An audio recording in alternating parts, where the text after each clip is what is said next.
Hello. Hey, good Anna morning. Good Anna morning. Good Anna morning.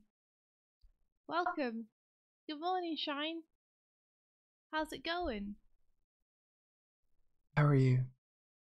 How are you, Mike? Oh, can you hear that? I'm sleepy. Yeah. Yeah. I can, definitely. Yeah, but otherwise I'm doing okay. You gonna be able to truck through? Yeah, I'll truck.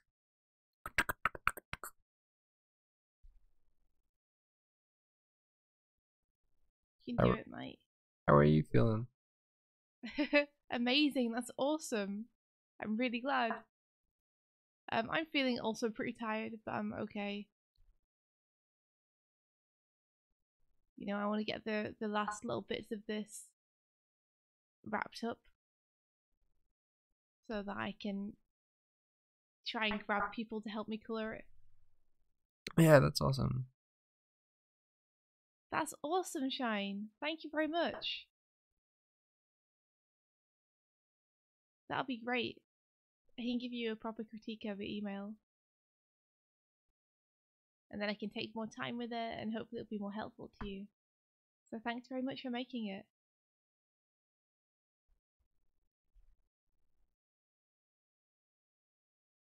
Hello, Nocturno. Cool name. Yeah, that is a cool name. Welcome. How are you doing?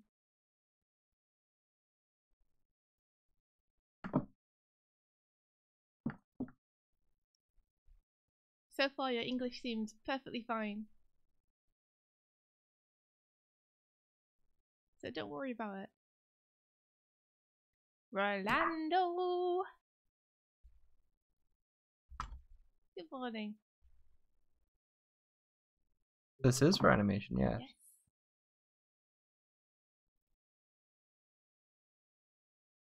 Yeah, pretty much I'd say this channel is majority animation. We have a few Let's Plays, but they're just for fun.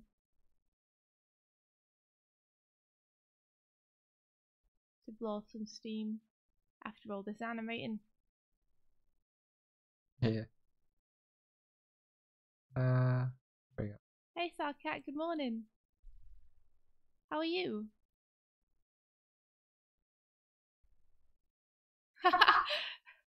Awesome, thank you very, very much, Nocturno.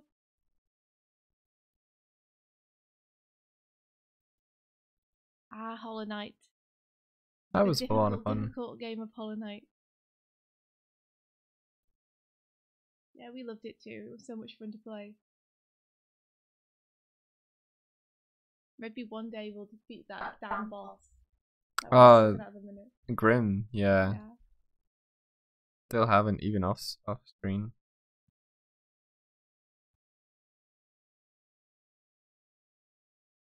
You're tired but not tired. As in, you're really sleepy mentally, but or your body's really tired, but you're still awake mentally.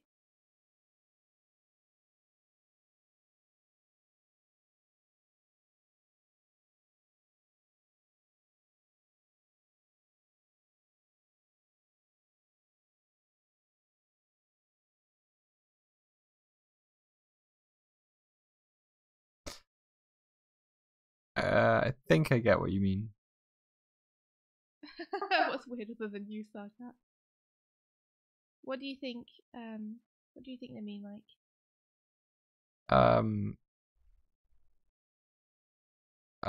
Like I don't know about your schedule, but I'm in a League of Legends game, and I'm gonna do that, and then I'll be back. Makes sense. Yes. Good luck. Yeah, thanks for the follow.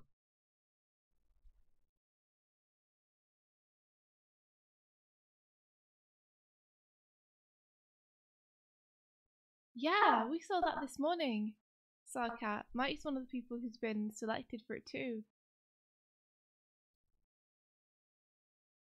Yeah. I was wondering if it like the distribution is like they do it via something like Steam, or they're partnered with something and it's just a storefront, or whether like the Steam itself is a launcher, which would also make sense.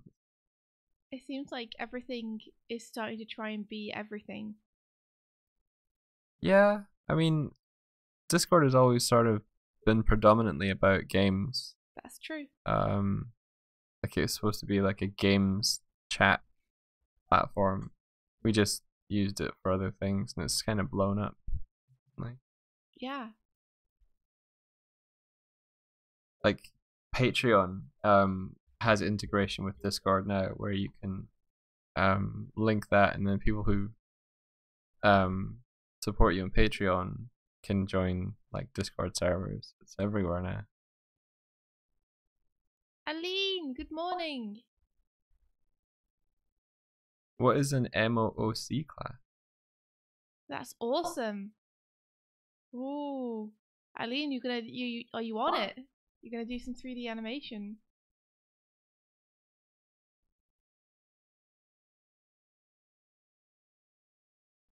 That's true. Selka, I felt that way too, that I was worried about one platform trying to be everything. But you're right, Mike, it has always been about games. So it's not as weird a transition as it might have been. Mm. You know? Yeah, I mean, it's tailoring to its audience. Yeah. It's not like if YouTube started trying to do it. And if it makes a little bit of money for each game that it sells, that'll support them a lot more. Because must have a lot of free users. Mm-hmm.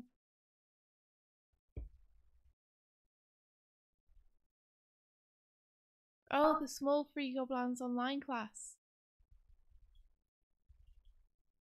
The Rumba software. I hadn't heard of it. I thought Rumbas were what you cleaned your house with, the little robots. Oh yeah, that's it. Good luck, Aline. You can do it.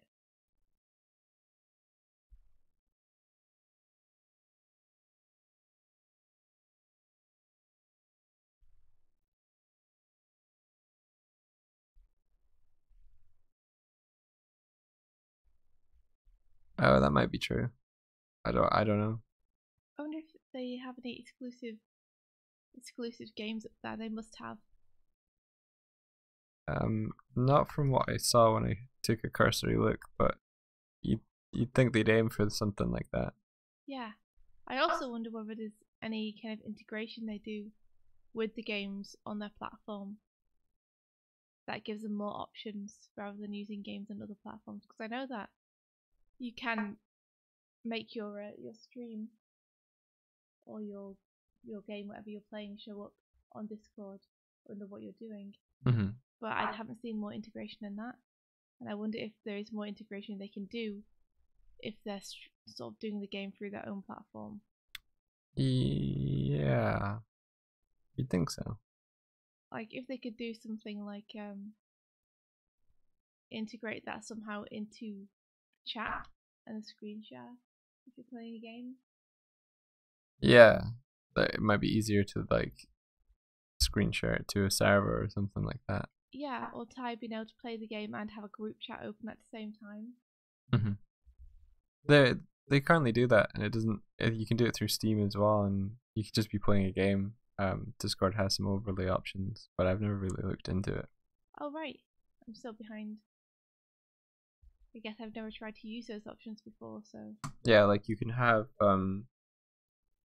Discord while you're playing pop up in the top left or whatever, and link that to your Discord. Good morning, Music Box.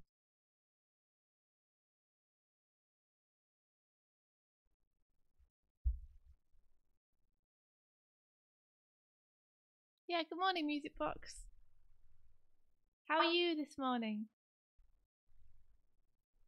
How you doing?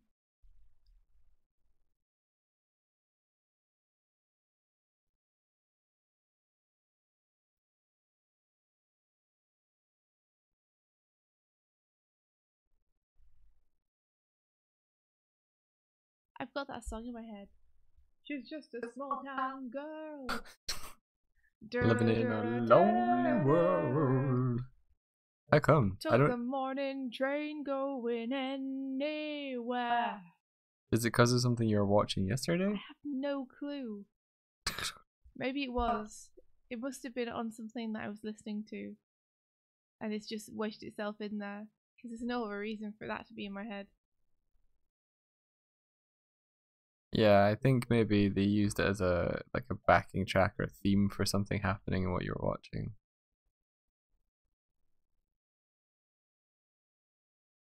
Better than the past 2 weeks. I'm sorry, the past 2 weeks have been bad, but at least today is better. We're okay. We're tired, but we're good. We'll survive. We'll stay alive. Oh, as long as we've got work to do, we know we can survive.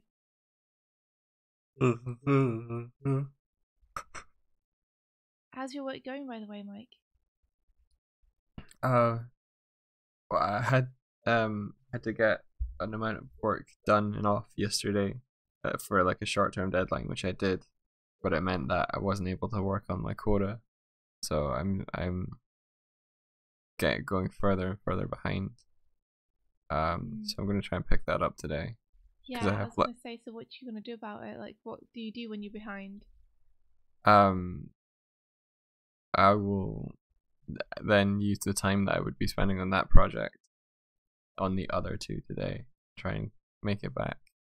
Like the way that my quota works is it's not like I have to say I have to get 4 things done a day. If I miss 4 of them, it doesn't mean I have to do 8 the next day. It's like it'll ramp up to I need to do 5 a day over the short period of time. So I just need to make sure that I hit those quotas today. So how many do you do a day at the minute, and is it doable? I haven't looked, so I don't know, so I can't tell you, but I can tell you after the stream if you want. Okay. And we're just trying to figure out if your workload is doable, and also trying to kind of reveal work methods on the stream to what to do if you feel like you have too much work, or if you miss something, like fulfilling a quota for a day. How do you recover from it? Well, like how do you manage your time effectively? If you're able to delegate the work to someone else, then that's one option. And how to make up time is just like it eats into other things. You have to deprioritize. Say you've allocated a number of breaks per day. Maybe you use one of those to try and catch up. I actually don't really know. Yeah, it sucks having to give up breaks though, because they're super important.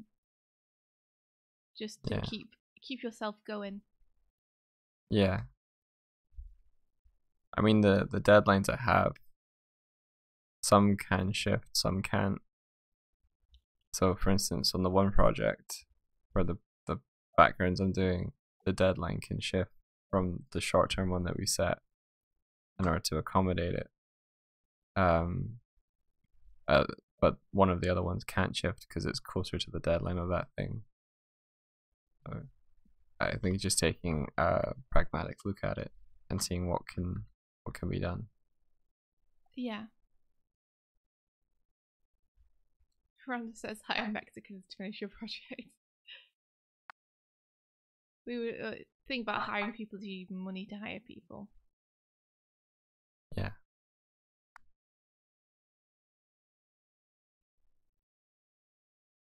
But if you do have money and you're behind on a deadline, then bringing in some help is not a bad plan. See if you have any people you trust with free time.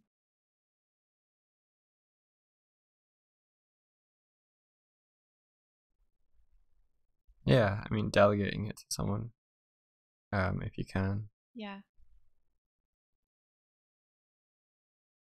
Just be realistic about what you can and can't do. Ha! I think that might be where we fall down. Yeah. Knowing your limits. Someone should do like an artist campaign for that. You know, like one of the drinking campaigns where they're like, know your limits. Don't art and drive. Don't drink this many units of alcohol. Someone should do a know your limits art campaign where it's like no more than this many units of work a day. There's an article really like written recently that was talking about Rockstar making Red Dead Redemption 2, and like one of the higher ups was saying that they are pulling 100-hour weeks to get the game done, and like I don't know if they think that saying that is like, yeah, we're working really hard to make a really good game for you, but all they're saying is impressive. yeah, and all they're saying is we're treating our employees like shit. Yeah. In order to bring you a game about cowboys. We're pressuring people to stay behind hours and sacrifice their personal lives. And they do it on every game. They crunch on probably every game. And it's just like it's not really acceptable. No. It's like not. Here's the thing, like they crunch because they promise deadlines. And they have to promise deadlines because like they have to promise deadlines because they'll only have a limited amount of money to pay the employees for the time given before they can reap their benefits. And also publishers want things out in certain times. Yeah, to catch catchment windows. And the thing is like the higher ups in Rockstar are very rich. Like I can't think one of the producers is trying to sue the company at the moment as well for 150 million. Don't know why. Don't know what that's about. It was just linked in the same article. Okay. And like, yeah, it's just crazy amount of money surrounding those franchises and those games that like could be reinvested in the fact that let's not make our employees work 100 hours a week, please. But yeah. For making your employees work 100 hours a week, it's more likely to get your game out than not having them do that. So a lot of companies will do that, even if it's unmoral and even if it's tiring and frankly kind of dangerous for the health of your employees. But it's terrible that people think that's acceptable until someone steps in. yeah, it's weird how it can be twisted into a badge of honor. It's true. Like, I think that comes a lot with crunching on deadlines in university. Or probably even before then. There's such a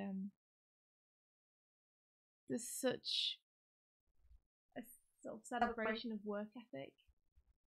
Yeah. Generally that people have.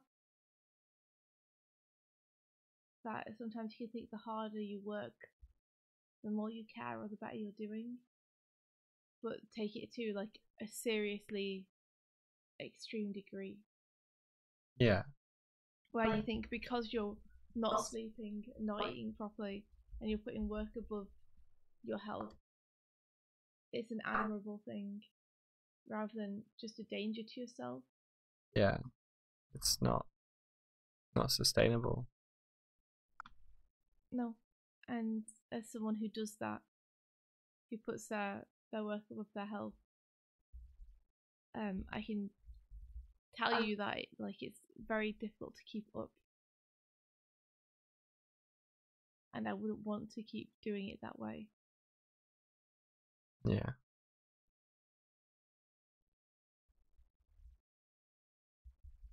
Video games make more money than any other entertainment industry. Is that true? Even films?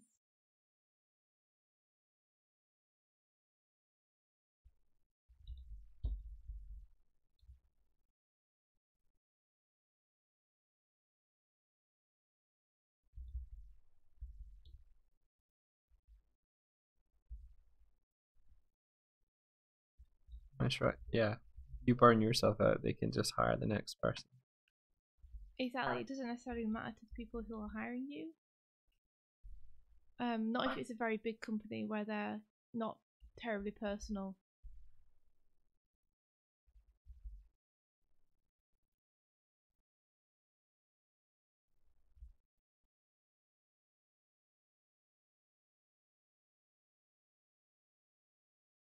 Yeah, that's true. There's a difference between work ethic and work you do for yourself and work you do for a company.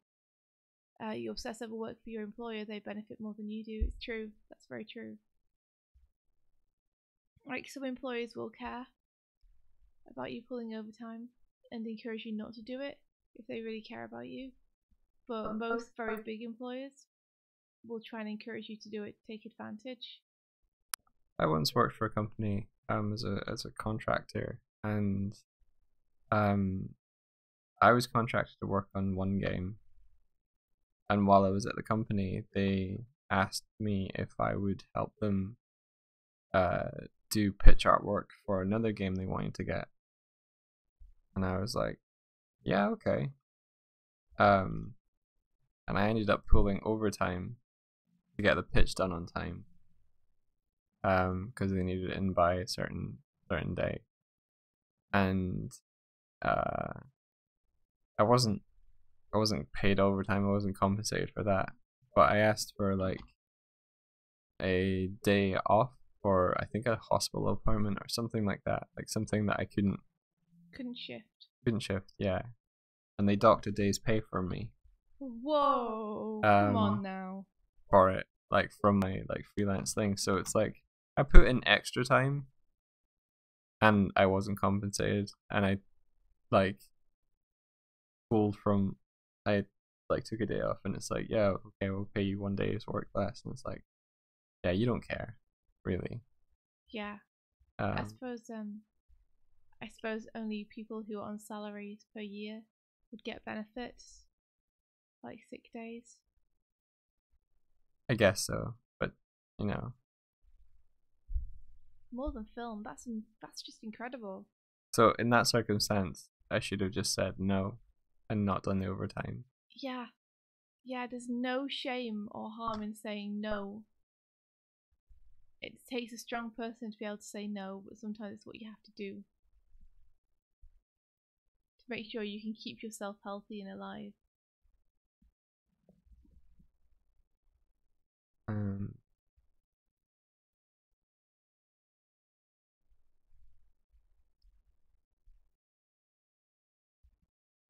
But yeah, there were a lot of exploitative practices at that company. It wasn't the only thing.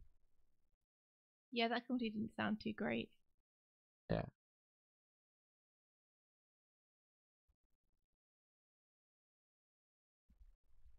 Work horror stories, eh? Yeah.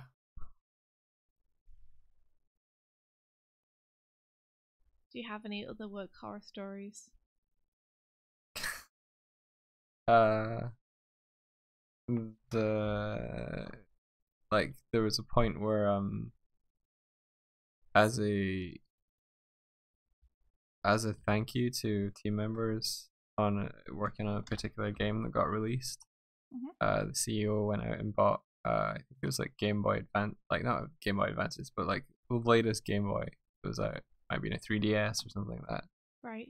And he came back and he gave one to each of the team members, except for the lead artist that had worked like over a year on the project. And this was like small company. It wasn't like oh, he got, you know, a couple hundred and gave them out. It was like he bought like 8, forgot to buy 9. Oh, I mean, well, number one, that sucks for that person. Yeah. Number two, that's a really weird way to reward your employees rather than just giving them that money as a bonus. Yeah. Because they might not want that, and they might already have that.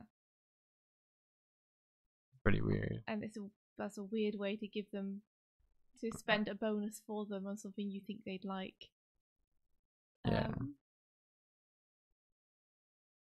Yeah, not great. And of course, then if you exclude someone as well, then that's awful, especially on such a small team. Yeah. Rolando says I had a similar situation at work. I asked for a day 2 weeks in advance on 3 different occasions till my boss agreed. And then on the day that I was having my free day, I get called in the middle of my church's sermon, and they were calling me to work because my schedule said I did work then. So I contacted my boss and asked him what was going on, and he said I had to come in and reminded him that we had an agreement and that I would not come. So he apologized and they respected it. Wow, still though, you should not have had to struggle so hard to get a day off that you had already arranged with them that you were going to have. And being called in the middle of your church's sermon too, that must have been pretty embarrassing for your phone to be going off. Yeah. Especially for something that you had tried so hard to arrange. Yeah, Sarkat. We saw someone posted a chart where it showed that a ton of different sites all went down at the same time.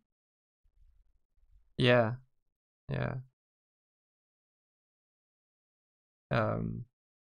Suspect it's probably like the infrastructure crossed over at those points or something, but who knows? Yeah, who knows? Ghosts in the system. It's all them ghosts. I keep telling people we have to get rid of the ghosts in the internet, but they won't listen to me. Won't they? No. At least do they show some sort of speculation on your hypothesis? They show speculation on my sanity, which I don't appreciate. Yeah. You're solid as a rock. I am. Unshakable. It's that time of year. That time of year where all the internet sites go down. Nick says it was definitely the bear. Oh, I said last night that. Sorry, I sat on this. That makes sense. They're warm. Oh, Buffy totes picked a sleeping spot that was more up the bed towards us last night. Reachable. Reachable, yeah. Not just if you move your foot too fast, you're gonna kick it. Which was nice. Aline, I'm nothing if not an enabler, so do it. Do it. Treat yourself.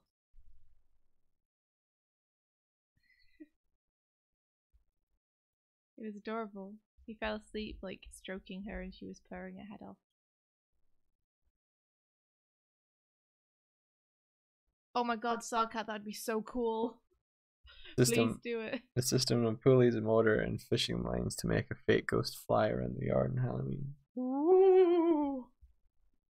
Spooky. I haven't seen someone do that before, but if someone did that before, I would think they were absolutely amazing.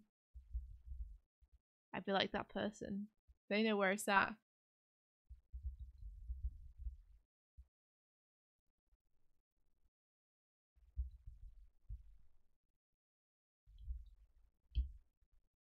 Hey Roxanne, what's happening with you? We're doing okay, we're sleepy. How are you? Oh yeah. By the way, Hardik just pointed on the fact I ain't blue anymore. I looked at all our moderators list and I just removed pretty much everyone aside from Aline. How come? We're gonna have some kind of Hunger Games-esque competition to see who wants to be a moderator or something?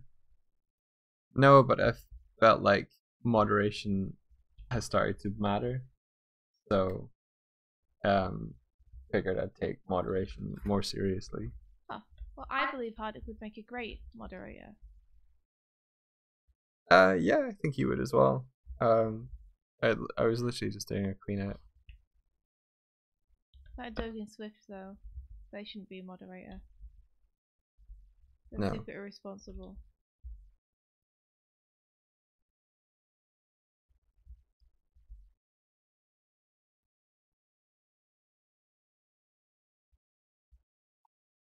You're in class. I hope it's interesting. I hope it's more interesting than our stream. Which class are you in?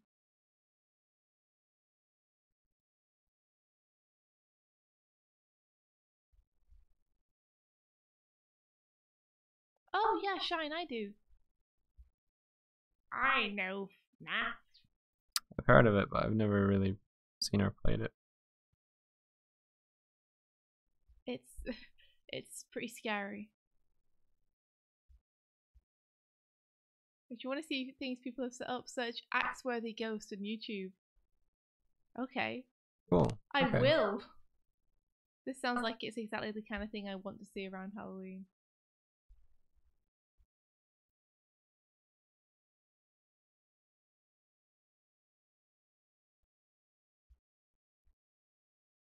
That's awesome. They're teaching you motion tweeting stuff. Are you guys using Team Boom? Oh, it's one of your favorite games. That's awesome. I personally think it's a really, really well designed game. What iteration of Five Nights at Freddy's is on now? Like, is it like Five Nights at Freddy's 5 or something? The series is meant to have finished at this point. Right. And I think they were on their 7th game. Okay. One for every day of the week. I guess so, yeah. But then again, they say that it's wrapped up, but I think there is a movie being made of it. Oh, right. And I think the person who made it was also writing books about it. And they say it's the last game, but you know, you never know. The person who makes it has a habit of saying things and then going against them deliberately to surprise people. Like they'll announce release dates for their games and then drop them completely unannounced on days when they weren't meant to be released. They'll release games that they say aren't the main game that then turn out to be the main game. Like to them, the release and everything around it is part of the game itself too. It's part of the surprise. Right, okay, I think I got it. Mm-hmm.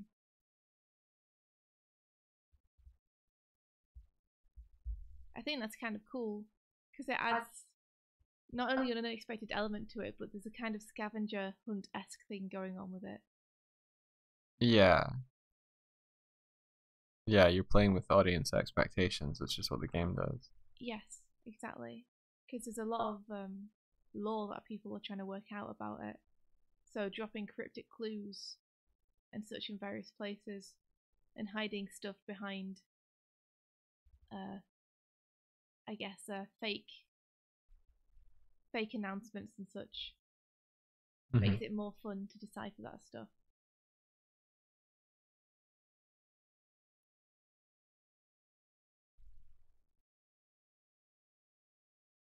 You kept getting scared by the cupcake. I remember when it came out and someone in my year 9 class was playing it and then suddenly something happened and everyone screamed. It was terrifying. Yeah. Like, I think that game is kind of genius in that it forces you to do the scariest thing, which is nothing. Like, it literally just forces you to have to sit there and wait. And the sitting and waiting and just hearing noises and knowing something's coming is the scariest thing. Yeah.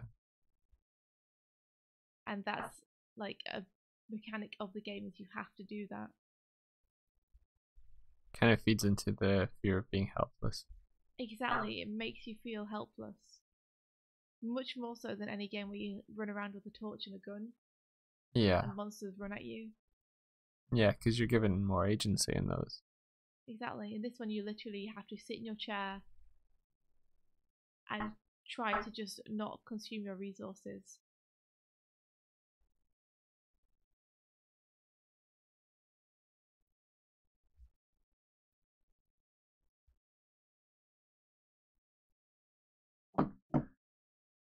Oh, Roxanne, more horror games like PT would be amazing. I also thought PT was super impressive. I really thought that was a good horror game. Or I guess a horror demo. I remember going over to Joel's house for a board game day, and people were super late showing up. So for like 2 hours or something, me and Joel just sat and played PT, and we're literally just analysing every single detail and trying to work out what was going on. What's PT? PT is, you know, the person who made Silent Hills, the Silent Hill Oh, series. is it the one that has like you're in someone's house? Yes, Yeah, and it's okay. just a repeating corridor. Essentially, you're going through the same part of the house again and again and again, but every time it changes. Yeah, yeah. It's an awesome experience. It does the same kind of thing that FNAF does, but in a completely different way. Mhm. Like, you can move, you have agency. You do feel trapped though. The ways it's similar to FNAF is that it's an extremely limited experience, and it uses the tension built naturally from the player Mhm. rather than actually doing anything. Yeah. All it needs to do is just have small noises, have an oppressive feeling atmosphere, and let the imagination of the player do most of the work. Yeah. Yeah, like if you take a step back of what's actually going on. Roxanne says Silent Hills because it's called Silent Hills. And I was like, Silent Hills. It's it's a new reality show from HBO where you follow a group of real teenagers living in the Silent Hills area and watch them bitch about one another.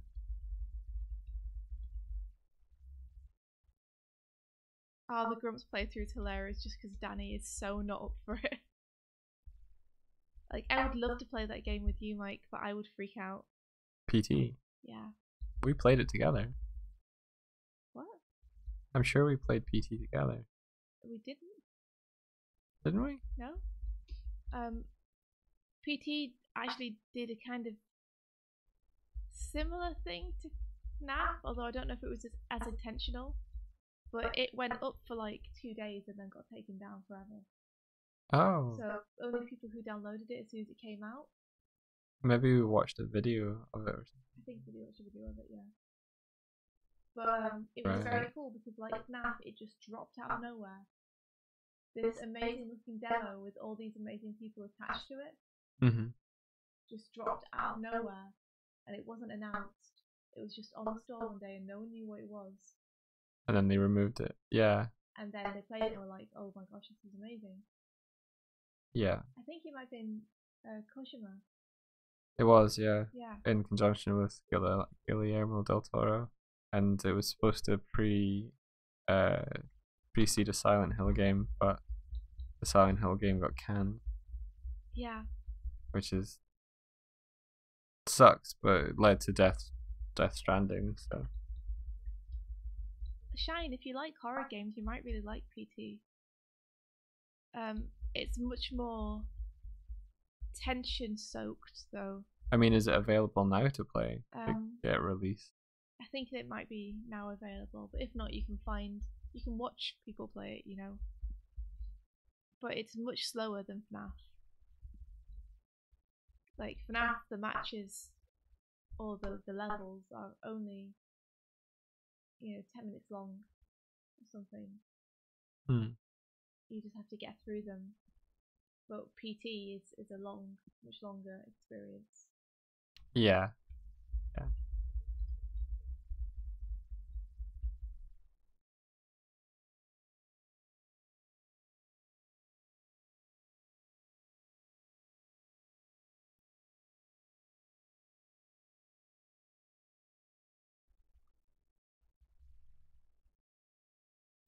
You want attention? Play Mega Man 11, says Rolando. Okay. That game does look soaked in tension and dread.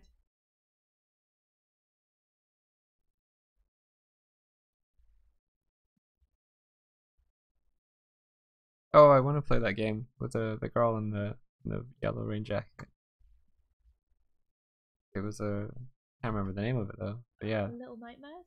Might have been, yeah. Yeah, that's the one. That looked pretty great. I really liked the design there. The little girl was so cute.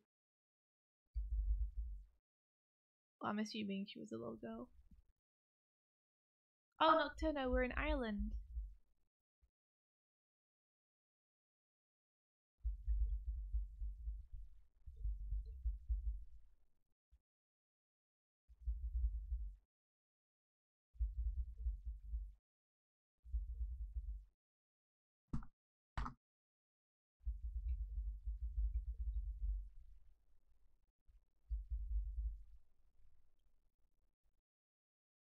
Ireland.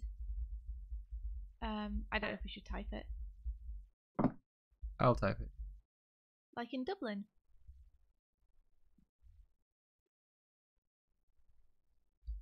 Oh my gosh, Tattletale. That was creepy. That was creepy. I watch a lot of Let's Plays when I work, so I haven't played any of these games, but I've seen people play them. What is it, Mike? What's what? You looked over at me. I've got a reference. I'm trying to reference a little bit. Mike sounds like a grumpy and tired bear. You okay? Yeah. I wanted to play Cuphead. I haven't played that yet. That'd be really fun to play with you. Yeah, since what? I'd let you be Cuphead. You'd be Mugman. Yeah. Cool.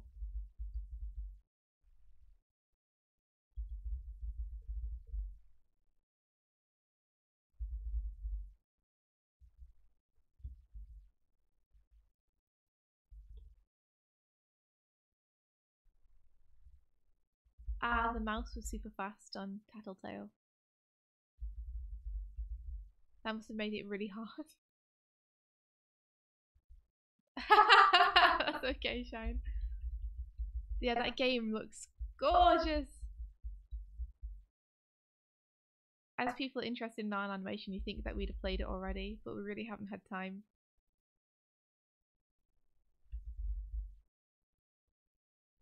I own Witcher 3. I've literally never booted it up. Are you kidding me? You own it? Yeah. Since when have you owned it? Fucking years. It was on sale. It was like 15 quid or something. Are you kidding me? Mike? Yeah. What? Yeah, I own It's the first time hearing about it. I own all the Witchers. Oh my goodness. I've not played any of them. Mike. I've heard they're amazing. Yep. You should probably play it. Yeah. Whoa. I didn't think that we owned that. Oh my gosh. No.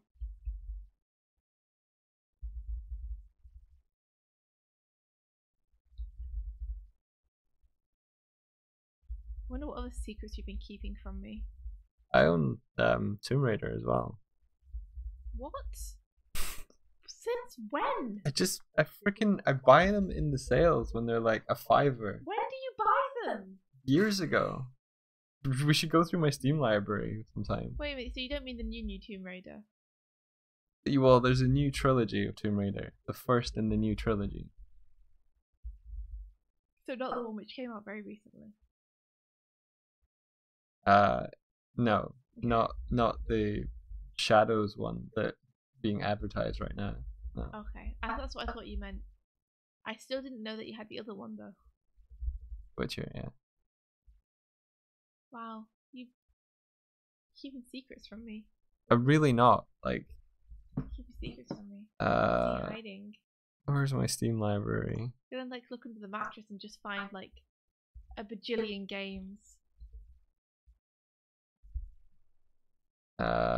Witcher 3 purchased on the 28th of May 2016. All this time.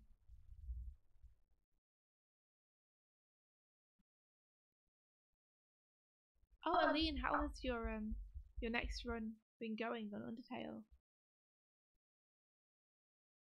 Hardik, I'd love to see you and Aline playing Stick Fight. That would be so funny. That game's awesome. You remember Stick Fight, Mike? I do a lot. I beat you. I mean, we own things like Owlboy and Overcooked and stuff. Oh yeah, I'd forgotten that we owned Owlboy. Yeah. I think that's one that we need to play. Yeah. Out of light. Apparently one of us owns Crazy Taxi. That'll be me. It'll probably have come in a Sega collection. Yeah.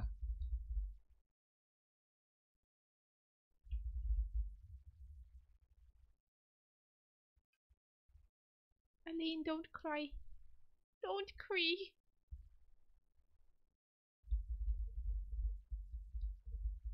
There's something I need to check. Is okay, so I've played through the latest Spider-Man game, and I played it through a normal difficulty, thinking, yeah, that'll do me. And then I've like pretty much done most of the content now, and I sometimes play it just simply for the web swinging. It's just really fun. Yeah. But so I upped the difficulty to the highest difficulty because I've got all the gadgets and everything, and I'm like, I may as well make the combat now more challenging than it currently is. Yeah. And I don't know if it's just a placebo effect, but I feel like his swing speed is faster on the higher difficulty. Oh. So I'm just about to Google that. Okay. Learnings for today. Is Spider-Man's swing speed increased on a higher difficulty level? So Sal's asking, speaking of, do you guys have a Discord server? I think I've heard you mention it, but I don't know if you had it in the public that you let people come and hang out in it. We do have a Discord server. It's focused on animation, illustration, just creative work, essentially. Focused mainly on animation though, so we don't want it to get too big, so at the minute we're trying to just let people who are working in animation or illustration and seriously want to like improve and get better into it, because we don't want it to become like just a general meme or chat server. We want to be able to keep it like focused around people trying to improve. So we've taken it down from being public and it's like invite now. But if you want an invite, you can email us about it or Twitter us about it or contact us.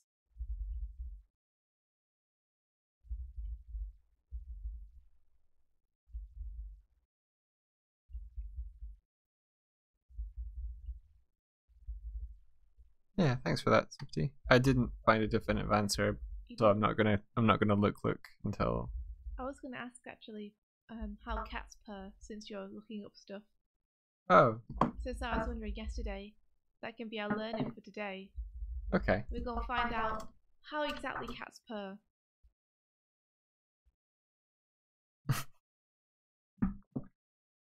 Okay.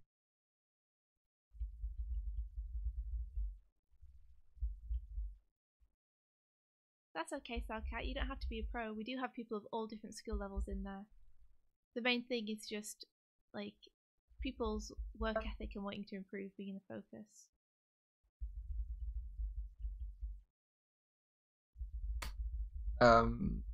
The top result for how do cats purr is that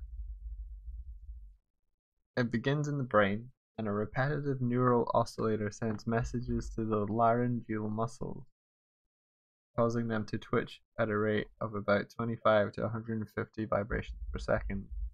This causes the vocal cords to separate when the cat inhales and exhales, producing a purr. Oh.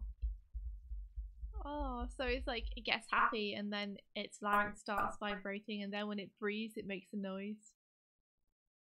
Yeah, yeah. Why are we googling this? We can just ask you. As a cat, you would know that's true. But yeah, Salcat, if you'd like an invite, just let us know. Send us an email or something. Aww. There's nothing like, there's no better sound than a happier cat, you know? I love hearing cats purr. Yeah, they don't always purr when they're happy. They do it for other reasons, but I think in the circumstance that they've just found a really comfy spot on the bed and you're keeping them warm, good sign that they're happy purr. It makes me really sad that cats purr when they're in distress or pain. Yeah. I'm like, no, don't make that sound. Don't make that sound when you're in pain. That makes it so sad. Like it means that my happy association with purring has a darker, sadder side to it. Yeah. Cat behaviors though, like the list of cat behaviors and the list of overlap between them is just like, okay, what? What do you mean? Uh, cats will do the same thing, um, for different reasons.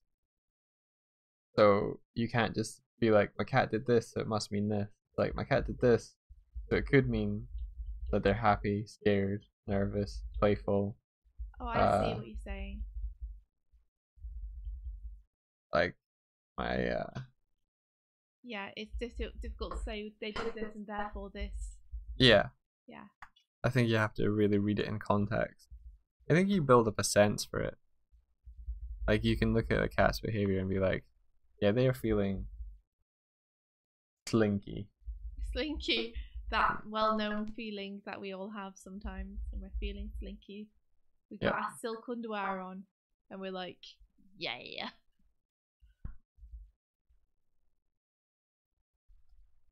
We're glad that we have you, Cell Cat, so you can try and translate to us the mysterious meanings of cats.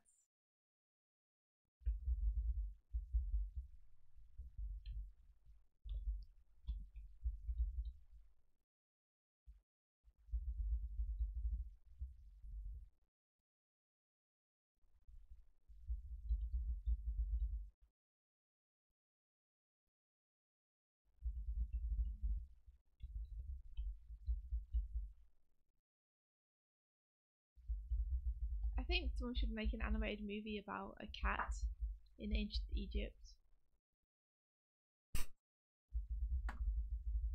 Yeah? What would the plot be? I guess they'd start off being worshipped and then they'd kind of fall from grace. You know, it'd probably be similar to Emperor's New Groove. Emperor's New Cat.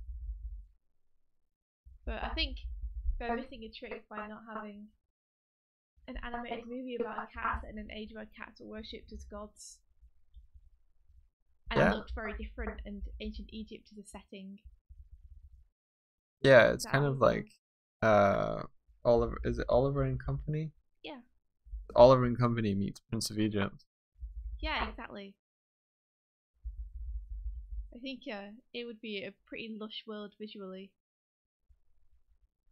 Who would the cat interact with? Would it be like a animal kind of talks to animal thing, or would it be a animal in a human world? Well, there'll be humans, I think. What?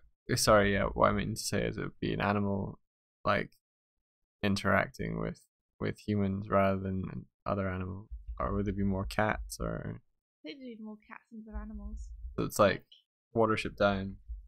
Well, like the Disney principle where in Lady and the Tramp, the people are there, but they're not necessarily The focal point. Like they don't, yeah. Although you could have some kind of shaman who could talk to cats or something, interpreting what the cat wants. And the cat's just like, I'm happy, I'm sad, playful. I want in, I want out. What a cat wants, what a cat needs. Whatever makes you purry sets me free. Ireland is okay for animators. There's a lot of games. There's a lot of animation companies here. Yeah, I think it's great. I think it's really good for animation. Living costs are perhaps higher than elsewhere. So, beware. Yeah, just trying to think of a nice way of saying it, but yeah, just be wary. Yeah, they are insanely high, especially at the moment, and they seem to only be getting higher, unfortunately. But living costs are through the roof. I think it's gonna crash. I hope so. But unfortunately, like, demand is exceeding supply, so there's no incentive right now. Yeah, well, there is a supply, that's the thing, but no one can afford it. Like, there's perfectly good flats and houses. But that's what I mean. Like, there's more people wanting houses than there are houses available, and therefore the houses available are priced higher because people are more likely to pay it. And there's so many of them.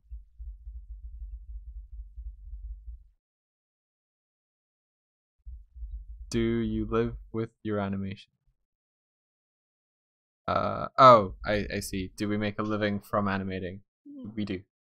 Yes, we do. We just about scrape by. But it is scraping. Like, we can feel our sides getting the paint scratched off and like making a noise as they drag along the wall. That's how tight it is. Yeah.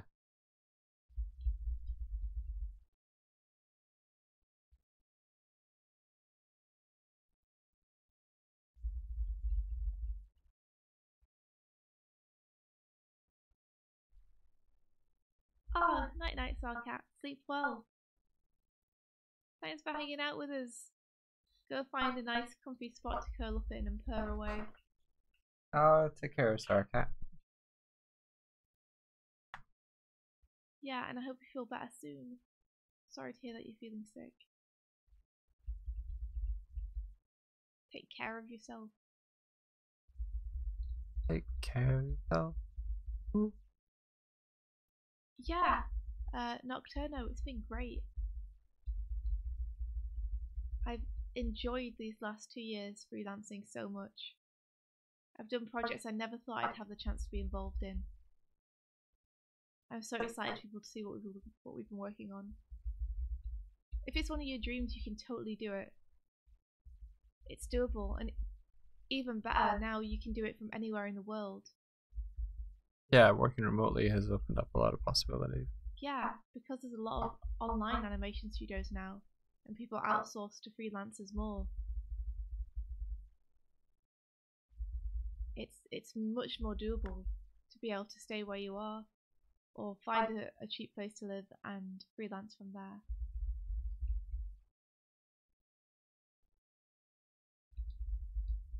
I definitely think it's fun, but I do think that if you want to do it, finding a cheap place to live is important, because freelance animation is incredibly satisfying and fun, but it's also not the best paying job.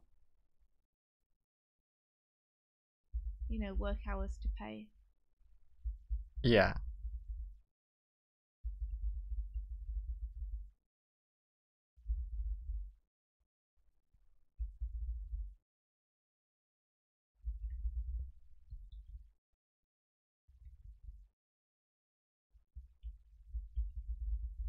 Oh, I might ask Jake if there's a cut of that opening I did some animation for that I can see all together. Oh yeah, yeah. Just I haven't heard anything in a little while, and I'd be interested to see everything together. Yeah. Hey, Futa Fun Lord. Hello. Every time I see your name, it reminds me of a futon. One interpretation of his name. Sorry, their name. Yeah, Nocturno, it takes such a long time to do animation. That's the thing, isn't it? It's like it's so much work and it takes so long to finish anything that it can be difficult to make a living from it. We make a living through freelancing, though we definitely don't make a living off YouTube. Oh, yeah. We do make animations and put them on YouTube for fun, but we haven't monetized any of them. So we don't receive any money from being on YouTube. It's all gigs that we have to do outside of that and then keep secret until they come out.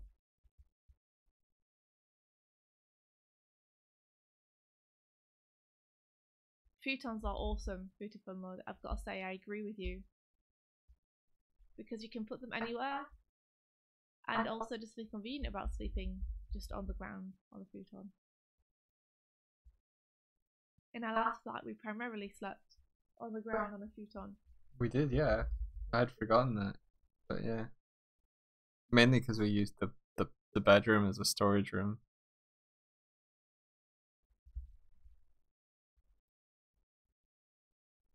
That was that was the futon that I bought in for my first apartment that I was living alone. Um, I went on like what was it called, Gumtree, some sort of site like Craigslist, Gumtree, and I pretty much just did a search for bed and found that someone was selling a bed slash futon couch thing.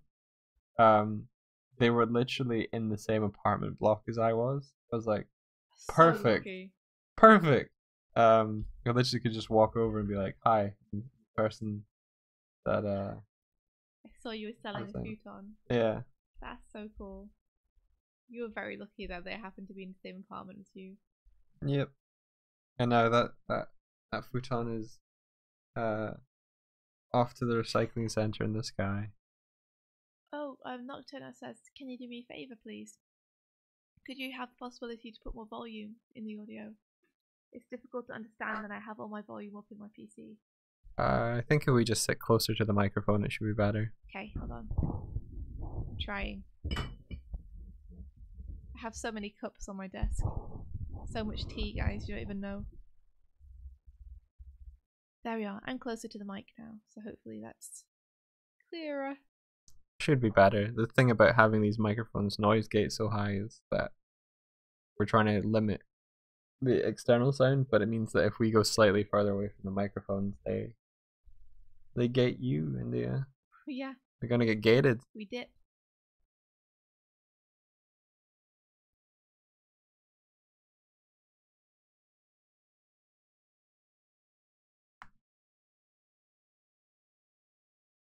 I wonder if I can just take these arms. Just take these arms and pace them a few frames forward. Over here. So I don't have to draw it. You don't get Buffy no more. She's not around. It's true. She's now got a habit of eating the food we give her in the morning and then disappearing and sleeping instead of coming and saying hi to us. She doesn't even say thank you, Hardik.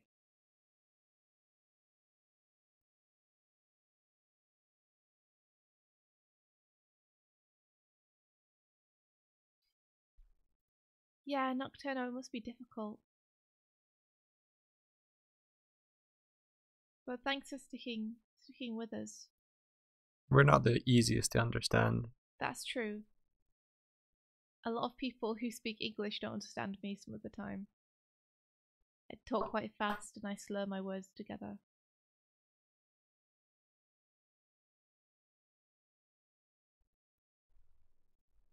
But it's cool having you here. I hope League of Legends went well. Yeah. Did you win? You don't have to apologise. Like everything, every language is a learning curve. Hey, Kieran. Good morning, Kieran. The icy boulder, is it really cold? I'm wrapped in a blanket, so I'm good. My bear thing is gone. I'm missing.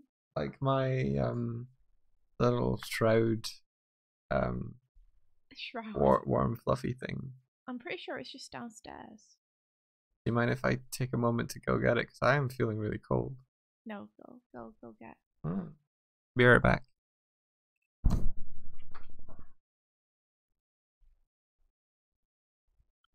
Oh, Max Hardick's dog is still not using his front leg properly.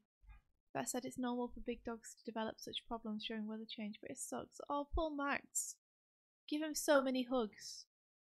So many hugs and treats for us as well. Poor Max, that must really suck for him as well.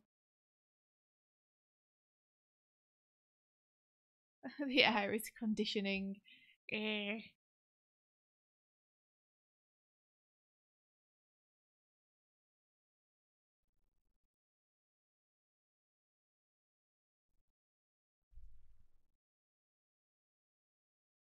You gotta see if you can bring in some pajamas and warm socks and blankets and hot water bottles and have them around you while you're working.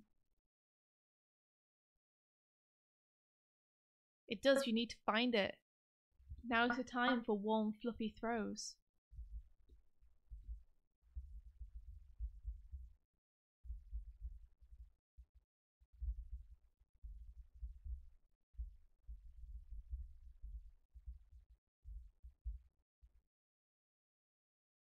What time is it in Ireland? It's 5 o'clock. Is that in the morning? Oh, greetings from Ireland. It's 9 a.m. for us. 9 in the morning. The day is just beginning.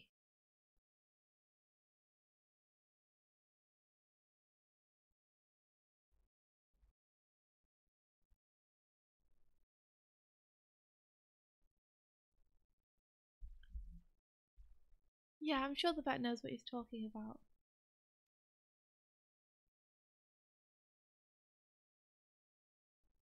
Poor Max, Hardick's dog. He's having trouble using his front leg because apparently big dogs can have those problems sometimes when the weather changes. Right.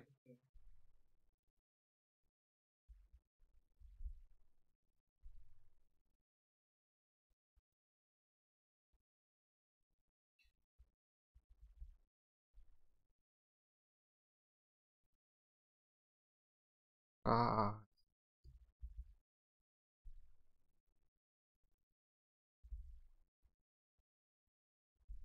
Great and non-specific out. You can say hello from Chile. Hello, Chile.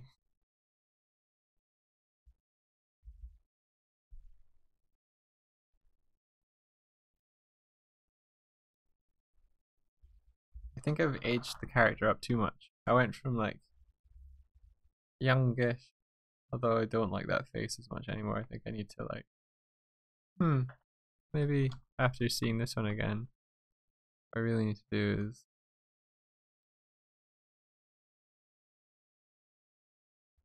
temper this.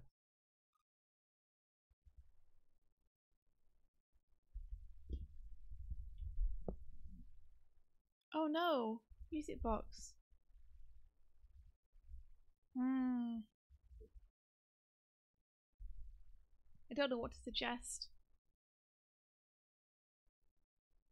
Stupid Mac. How dare it? How dare it make you choose?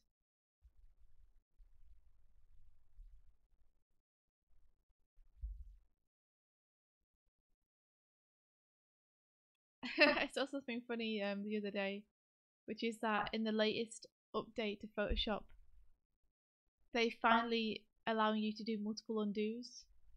Oh yeah, yeah. But it kind of is just taking away the undo we have at the minute, which is able to undo and redo very quickly by just hitting Control Z, and just remapping the history step back. Yeah, to a different. Yeah. So it's a weird change to make because it's something that people could have just done through the shortcut menu. Anyway, it's a weird change to like give as much notice to. Like that's the kind of thing where you're just like, eh.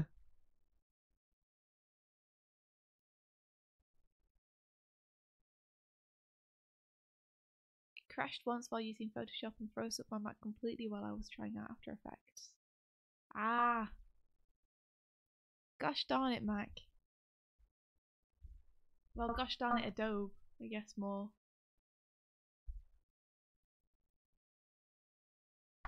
Gosh darn it, Adobe. Hardick, that does make a lot of sense. It's a shame though, because like our friend Katie said, I kind of got used to that being a nice fast way to check between the two last states of undo and whether what I've done is good or not, change I've made. So it feels like I'm kind of losing that ability now. Kieran's gonna remap it to Control Alt Z anyway because muscle memory. Yeah, exactly. Like, you get so used to it being that way. Oh, are they aiming for an iPad release? Oh, fair enough.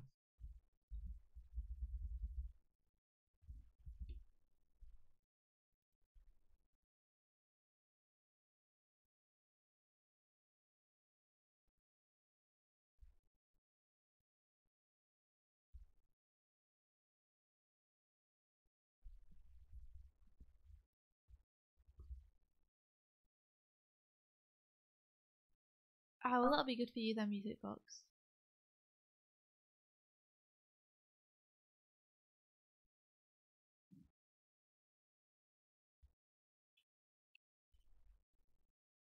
Yep, I mean, it would be pretty confusing if you got very used to pressing Control Z twice and having it step between the last thing you did and the thing before. Only to then find when you start doing it now, it just keeps going. Yeah. You're gonna have to start getting used to pressing Control Y.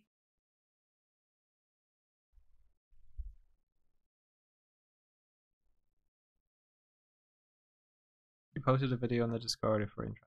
Oh.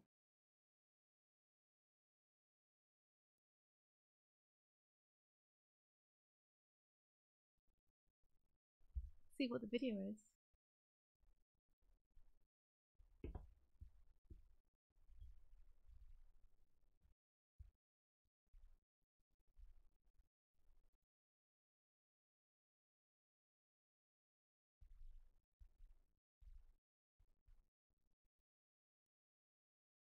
Blender doesn't seem to have a redo option. Does it really not? Blender. Blender's weird. It has like separate strings for different undos and redos depending what mode you're in. Like, the thing that really fucks me over is you have a model. Yeah. And you can interact with that mesh in object mode. And then you have an edit mode where you go like you can edit the like particular vertices, edges, and faces of the model. Like, it's like almost going one step into it and doing stuff. If you go from like the object state into editing it, and then you come back to the go into edit and out of edit, you're back to the object. Following me so far? I think so. If you hit undo, it undoes everything you did. The whole thing that you did in the edit mode in one step, and it steps it back. You can't step it forward again. There is a redo. Okay. But it's just kind of like horrifying to be like, you go to do something and like say you move it, you go to like select one object and you move another one by accident. You just hit Control Z. There's a weirdness to what it picks and chooses. That is awful. Also, yes, I can't believe that undo was a recent addition for Blender. Yeah. Like, it's such an important thing to be able to do. It's like what makes it worthwhile doing it on a computer. What is the redo in that scenario of Lost Hours? I think I feel like I have been able to like be undo and redo in that circumstance. I think there's just there's different undos and redos like buried. I think 2.8 is probably going to resolve a lot of that. So especially when undo is such a prevalent shortcut in every other program that you want to hit it just because that's what your muscles used to doing. Like, I hit undo frequently in real life when I'm not at a computer, and I'm confused as to why it's not working on regular drawings. Like, I can imagine if I was sat at Blender, I'd be likely to hit it at some point. Yeah. You know, just because that's what I'm used to doing. And then I could potentially lose all the work I made in edit mode. You're like, undo the undo. It's awful. As I said, I think there is a redo and an undo. But it's not like a global undo and redo. It's like a object undo and redo. Oh, Nocturno. I don't have any experience in TV Paint, unfortunately. I have the program, but I haven't tried it properly yet, so I haven't used it much. I've heard it's very, very good, but I couldn't speak to it personally. You pinch zoom just sketchbook the other day, Kieran. I do stuff like that, and I always get this really just weird, hollow feeling when I do it. Like I'll make a drawing in the sketchbook, and I'll make a line I did not intend to make, and my left hand will literally reach out and do the motion of hitting Control Z, and then I'll have this horrible moment when I realise that the thing I did I've done forever. You're in the real world now. Yeah, and I have to either use a rubber, and then if I redraw it, it might not be the same, or just live with it. Yeah. And it's this like strange, subtle horror that comes over me realising this. I've never used Cinema 4D Lite, and therefore I can't make comparisons between Blender and it. I think go with whichever one you personally feel works for you. I would say go with Blender, just because Blender has so many like different possibilities and tools like that are being built into it, that if you learn to model in Blender, you'll also have the option of compositing, video editing, sculpting, like 2D animation, all in the same software. Are they both free?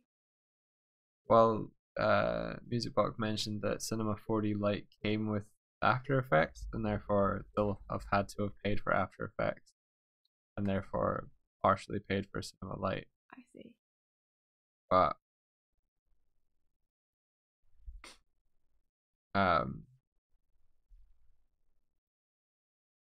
literally never opened the program, and therefore I can't make a judgment.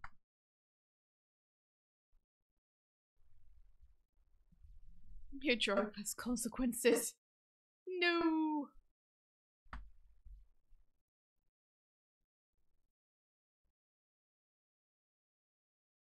Blender's pretty lightweight, but yeah, I get you. You're a Blender advocate. Well, I started using Blender because the games project I worked on, we didn't want to fork out for any 3D software licenses. Yeah. But I quickly liked Blender more than Max and Maya. Well, you're pretty good in it now. You've been using it for a long time. Yeah. And it's been really helpful with the projects that we've been doing. Yeah. Getting like placeholders and mock-up.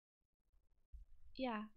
Like does the animation that we're doing for work at the minute, there's a lot of very complex, rigid objects in it that we have to be able to turn around and rotate and animate at different angles. And so Mike's modelled them so we can literally look at them on our screen and rotate them for reference, which has been massively helpful. Drawing complex 3D shapes is definitely not my strong point. It's not mine either. I think I've used 3D as a way to that. But it's been super, super handy for us. Oh yeah, MusicBox, that's an awesome idea. Yeah, give Blender a shot. We used it so much in Girl in the Glim for the backgrounds. It was really, really helpful.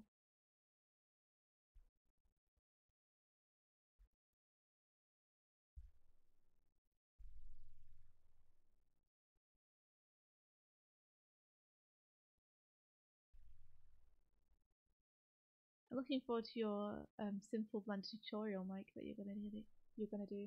Yeah, it's gonna be delayed a little bit, but at the same time, it's given Blender a chance to release 2.8. Did you have any feedback on that appeal you made to Patreon, by the way? Our Patreon got flagged for being adult because Mike put up some bare naked ladies.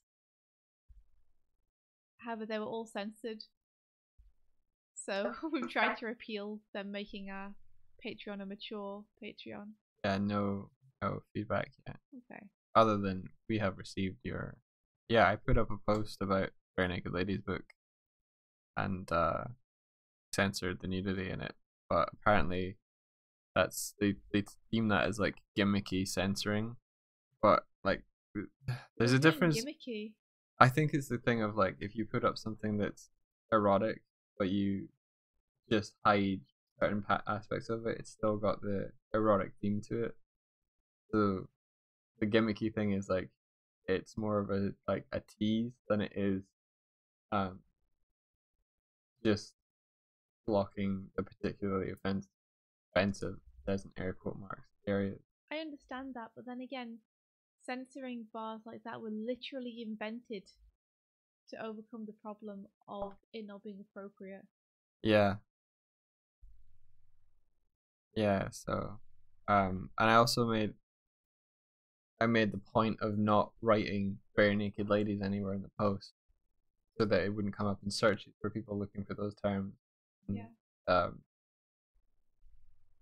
Also, so like it didn't get flagged because I don't think it's worth flagging. But the downside of this is that because it's been flagged as adult content, our entire Patreon has been shifted to an adult Patreon, which removes us from search on Patreon. Yeah. And it's like I'm more than willing to remove the post if it's cross guidelines. Or just adjust the images you use in it. Yeah, or just like remove the imagery. But we can always do that. I'm sure that you can repeal again if you edit your post. Like I don't see why it would be a. I said in the appeal, I'm willing to remove this post if it'll restore like as a compromise to restore our status. Honor. Yeah. Restore our honor. As Like Uncle Ira would say. it just seems so. There's so many things that have happened like one after the other. It's just Yesterday like was a bad day for you. yeah. You did not have fun yesterday. It felt like there was a lot of stuff that happened yesterday that made you. Lots of happened yesterday that you didn't want to happen. Yeah. It's just like we've had monetization removed from YouTube. We've had our Patreon not downgraded, but like the searchability of our Patreon compromised because of like algorithms and bots, or maybe we were reported. I don't know. Like I don't know. the only thing I could think of is they have like freaking search algorithms for a certain tone of color. I don't know, like, or maybe they can text read imagery, and it's like maybe it was a real human. Maybe it was a who man. It was just like, this looks kind of dodgy. Yeah. Yeah, it is risque, but it's life drawing, and like none of the nudity is erotic. It's all academic, if anything. Just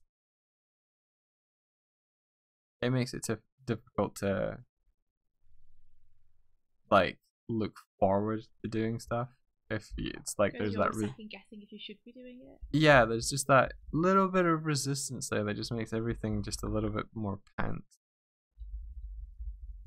Yeah, we do seem to have been having a lot of like trouble putting our art on various platforms recently and not kind of feeling like we're being punished for it. But I think it's just because we're unable to focus on those things properly at the minute. Yeah. You know, that it feels like it's everything. Yeah. I think when we have a bit less work on and we can take the time to go through that stuff, it won't feel so bad.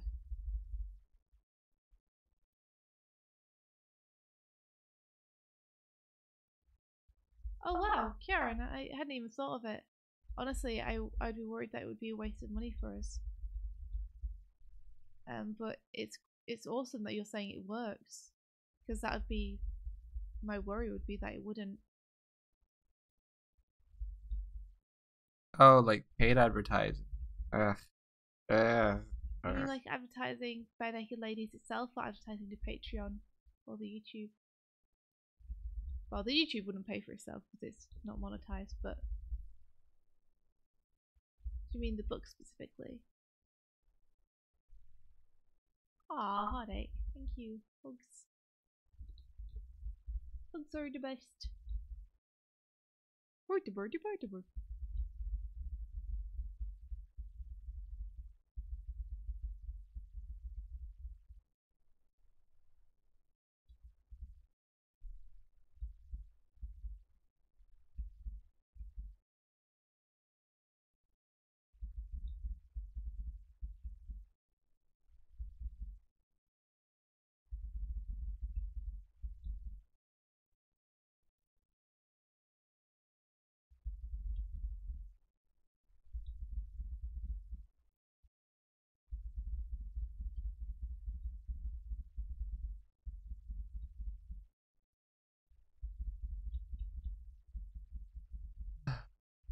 You okay, Mike?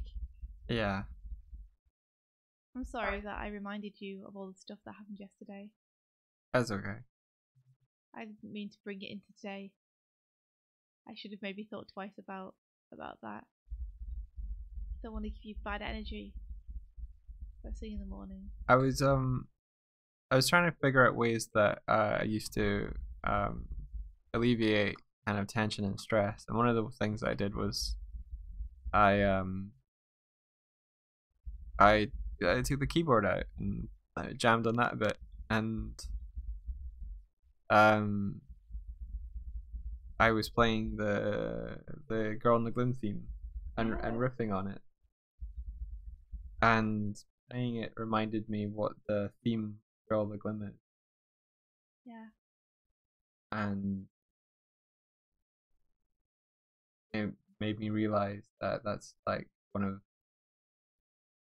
uh our core values together, Yes.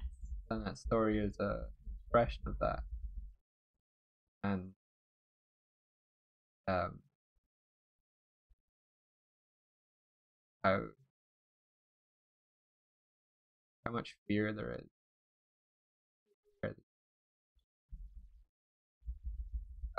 Coupled with my thought of like being the change that you want to see, Yes. and I feel like recently I've had to act against the change I want to see, and that's why it's been so hard. You feel like you are the bad guy because you've broken your moral code. Not so much the bad guy, it's like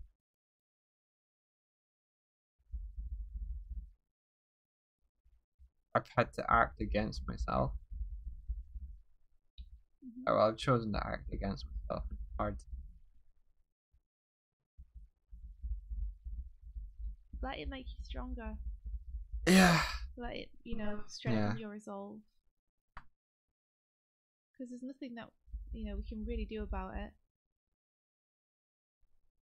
What's done is done. Yeah. Sorry for that. I'm dredging. So It's yeah, okay. I just want you to feel better. I think it's just trying to. People are always like just doing the best, and Yeah, you're no exception. You're doing your best. Your best is good enough. So be kind to yourself, and just look to trying to continue to be yourself in the future. just gonna have to be myself harder. Yeah, exactly.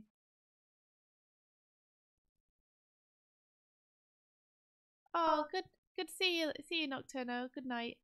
Um, sleep well. We stream every morning. It's meant to be 7 a.m. for us, but it's been more like 8 lately because we keep sleeping through alarms. But yeah, every morning we're here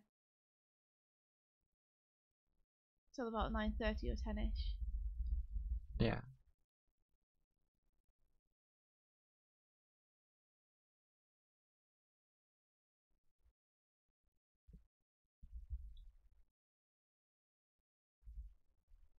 Can I draw anime?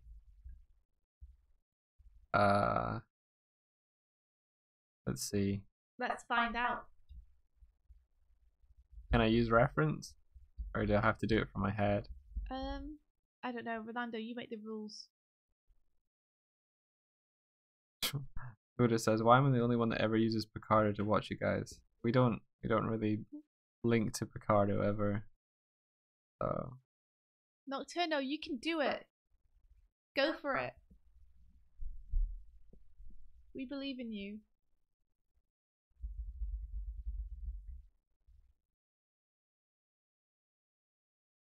Rolando says, whatever floats your fisher boat. So I suppose that means you can if you want to. reference probably a lot easier than that.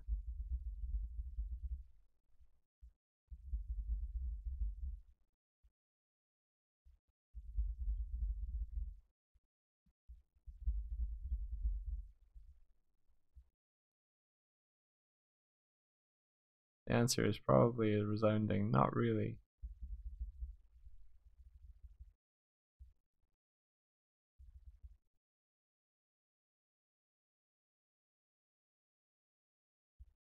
Rolando's going to give you some ref.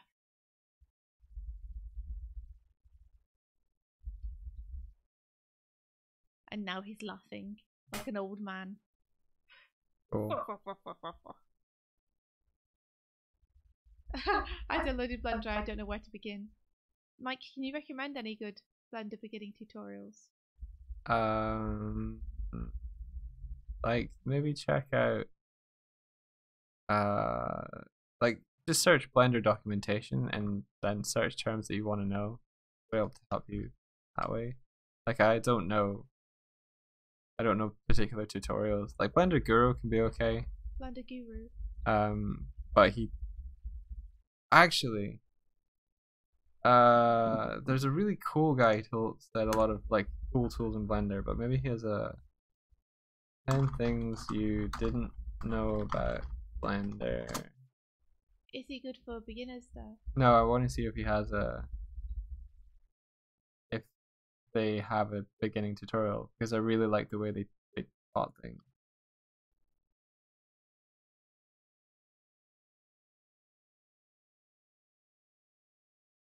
Oh, this is like security steps.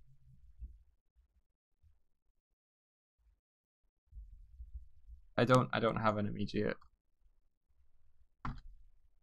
Kieran says there's a good donut and teacup thing. That's a great starting point. Music box, so far I've just stretched the corners of this cube. You do it! You stretch the corners of that cube. Yeah, the Blender, the donut and teacup one is Blender Guru one. Oh yeah, go with that one.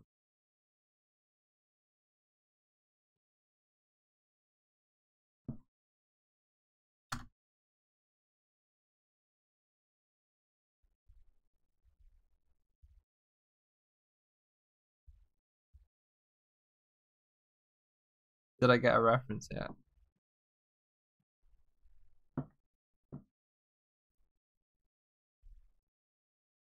Like, let's see.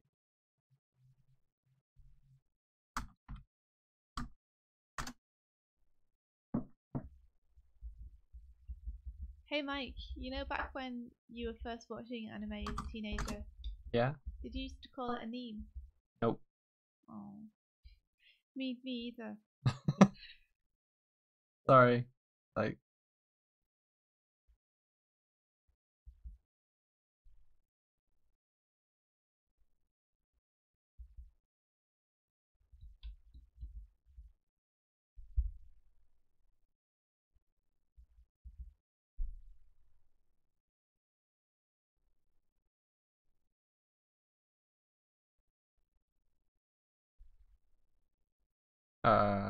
I found my own reference, but I will gladly try and draw your reference. I found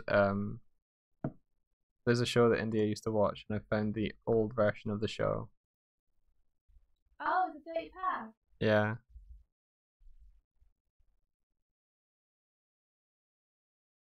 I'm not very good at like line and inking, so yeah, this is gonna be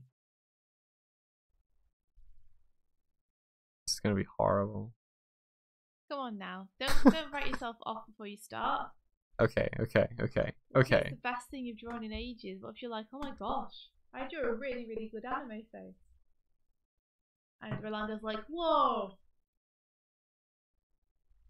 It was like one of the things I used to that got me into drawing. Like I'm one of those. One of those. One of those. One of those anime boys. Anime boys. Anime boys. Yeah. Oh, you're one of those.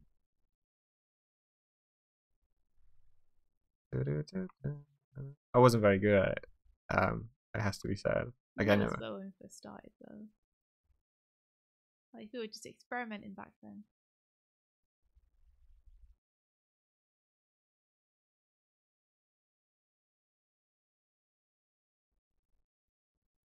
You've seen people who call it anime and refuse to say otherwise. At least when I found out I was wrong, I self-corrected, I guess. Anime. It's like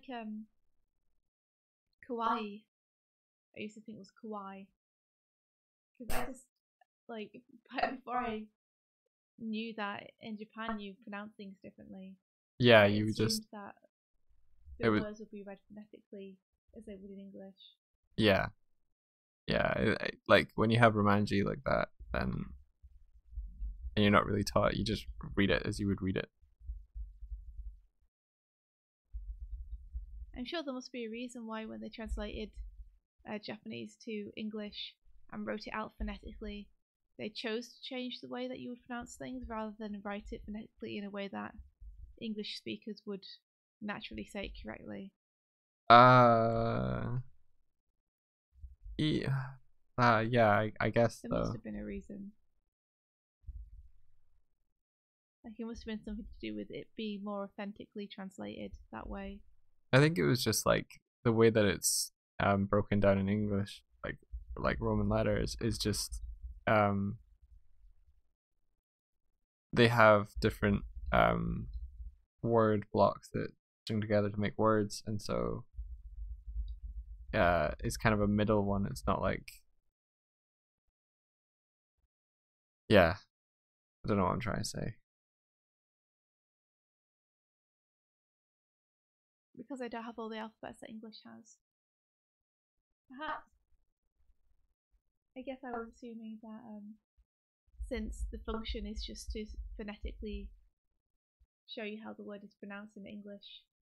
Well, it's not just English. It's all Roman based languages. So does everyone use the same translation? Well, yeah, they would. So like a French speaker would be able to read Romanji and a German speaker would be able to read it. So it's not explicitly English. So it's not explicitly English vowel sounds. I see. So you would not be taught it differently if you were French. No. You would be taught it the same way. Yeah. And so writing it phonetically just for English speakers doesn't make sense. Yeah. Because we all share the same alphabet. That makes a lot of sense. Mystery solved. Slap a stamp on it.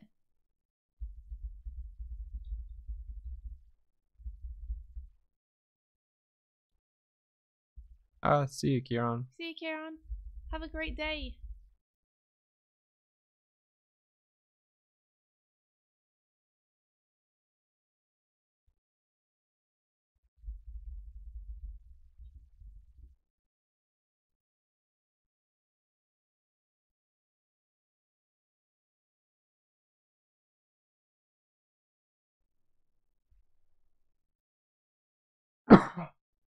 Yeah, Hardik, that's true. You say ice cream, they don't have an M sound as an MU though.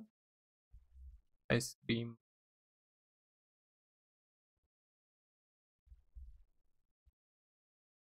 Frankenfran.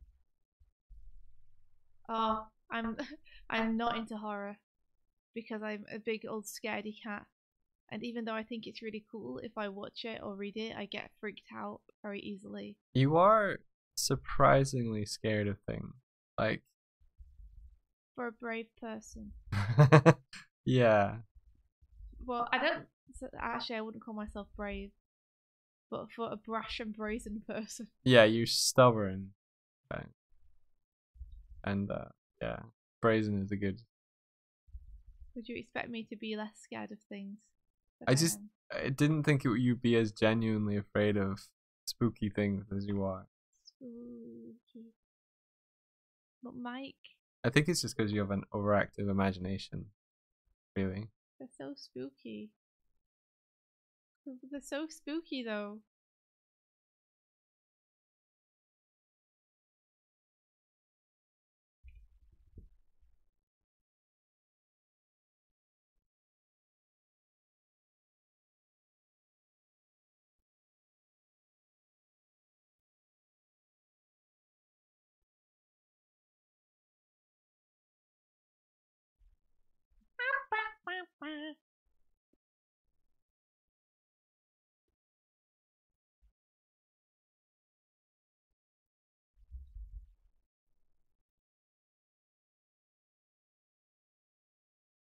Are you not scared by horror?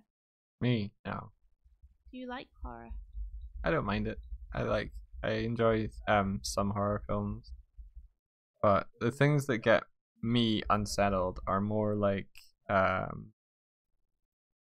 not I guess thriller. Like I don't get scared of jump scares. You know what I mean? Like I'll jump, but I won't be like, oh my god, I have to stop watching. Like the tension of that doesn't freak me out. The things that get me are things like a couple are geneticists and they're creating artificial like creatures, and the woman decides that she wants to cross what they've been creating with human DNA. Make a chimera. Yeah, effectively make a chimera. And so she creates this human hybrid that It's a Black Mirror episode or something. it's not, it's a film, and it fucked me up. I'm sorry, please continue. It's called Splice. And she decides she's gonna make like like a crossover, but like it's unethical, and so they have to go into hiding with this what starts out as kind of an animal, but as the thing develops, it becomes more and more human. But like it just straddles that line of uncanny valley, but it also plays with like the couple's relationship with their creation. So the woman uses her own DNA, and so it's effectively like a surrogate daughter for this couple. But then later on, the guy becomes sexually attracted to the thing, and it just This sounds goes like a really screwed up movie. yes. Like sorry if that's I should have said spoiler warning or whatever for that, but it fucked me up in the like subconscious. What's the thing like? Does it just look human or? It's like uh human-esque, but not like slightly wider eyes. I can show you.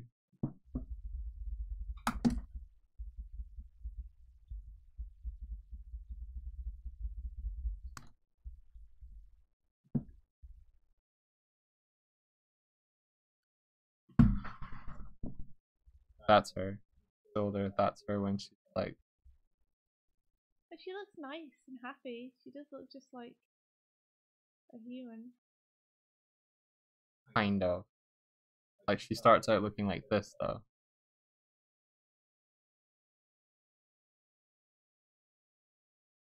I've never seen this movie. Don't. Really? Well, do but don't I like. kind of want to. It looks kind of awesome.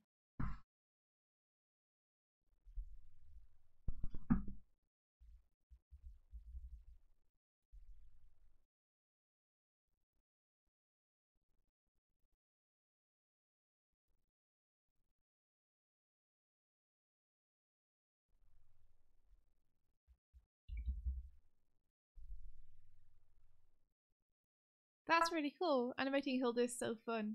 What a simple design.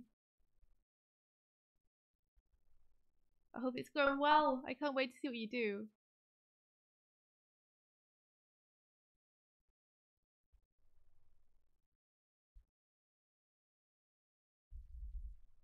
Oh. Simple designs are the most fun to animate. And you can get so much life out of them if you can squash and stretch them around as well. I think too many people think that making a design really complicated means that it's refined. Or that it's better. Yeah. Like they put more effort into the design if there's more elements and more things there. Yeah.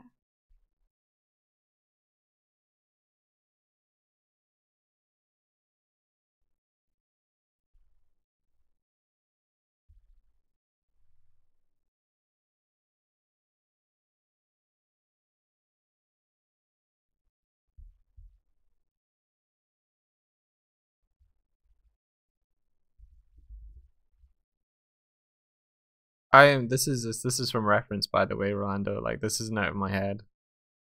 I found my own reference. He's drawing from some dirty pair Which art. which is probably a cool 80s shonen manga style.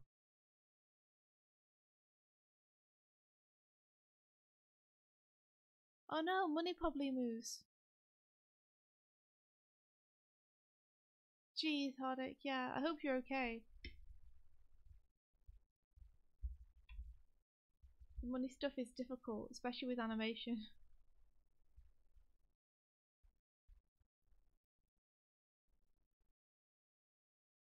That person who's like um getting you to do multiple like commissions must be fairly affluent. And more importantly, they must really, really like Hardick's work. Yeah. Which is awesome. But yeah, I'm happy that they are willing to pay and that they have what seems like a fair amount of money to be able to spend on it.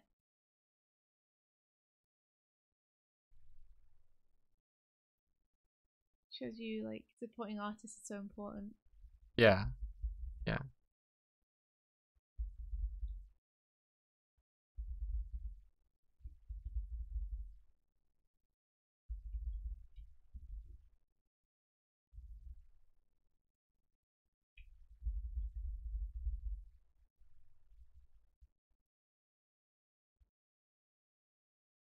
Oh, Hardick, that's so cool of you. I'm really sorry to hear that about your dad.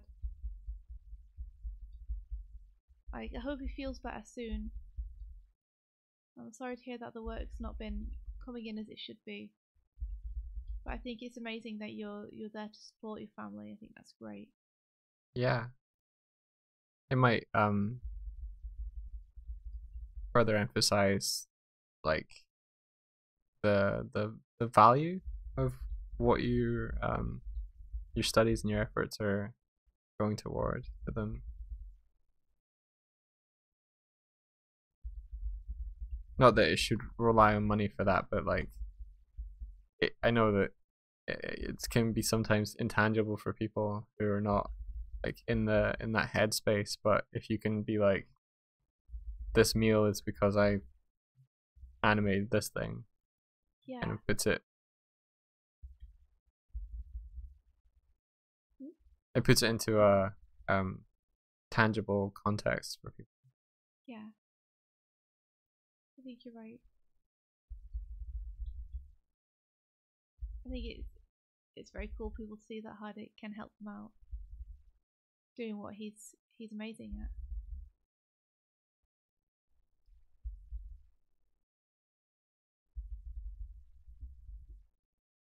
You seem like a very cool person.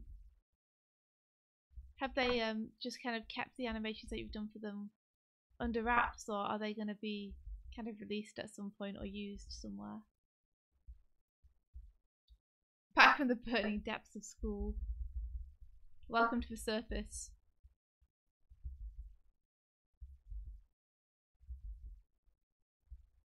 Grab yourself a snack and something nice to drink and relax, for you are done. You're done with the learning.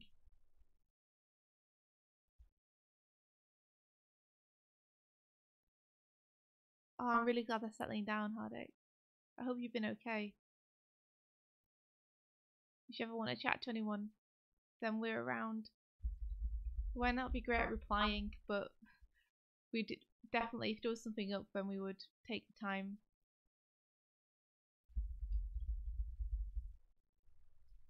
Yeah, it's like it's a case of like I didn't have enough time to write you a short reply, so I wrote you a long one. But it's like I didn't have enough time to write you a good reply, and so I didn't write a reply, but I read and thought about what I would say. Is this what goes through your head, Mike, when you're... Yeah.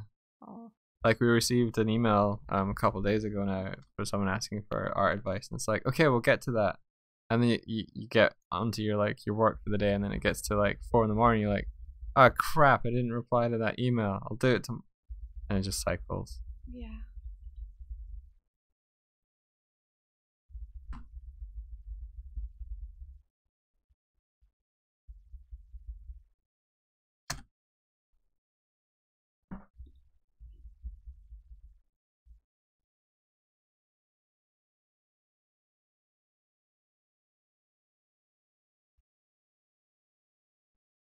These animations for a game story day and their friends are writing. That's so cool.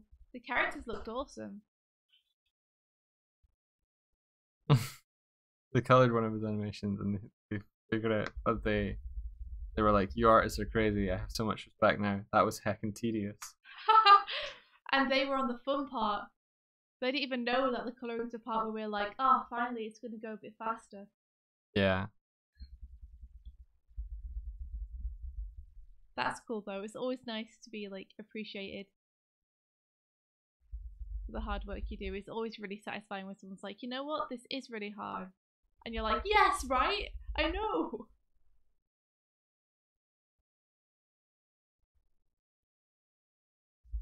Like, anime is not simple to draw. It's not. Oh, in fact, Rolando's got you a new thing to reference. Okay. Which is apparently simple and cute.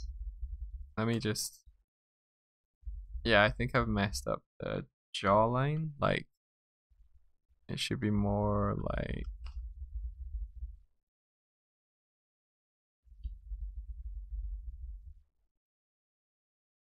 Maybe.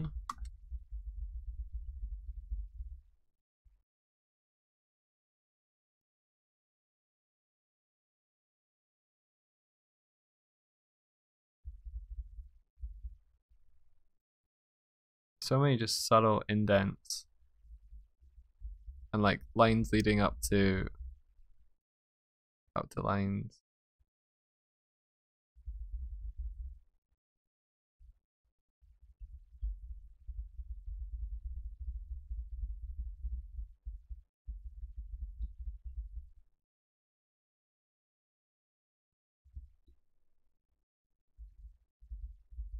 I should make sure that Aaron's eyes are actually looking at Dan in this pose, because at the minute they aren't really looking at him.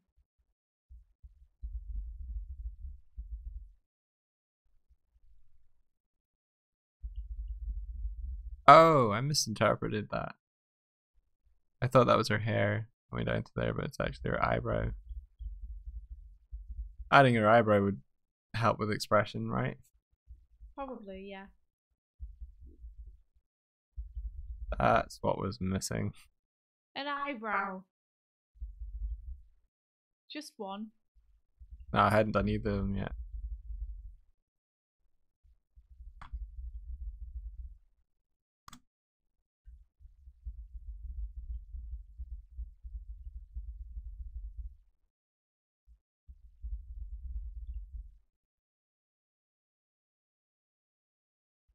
That's the thing, like you can obsess over style, but observe drawing and learning how to analyze what you see and reinterpret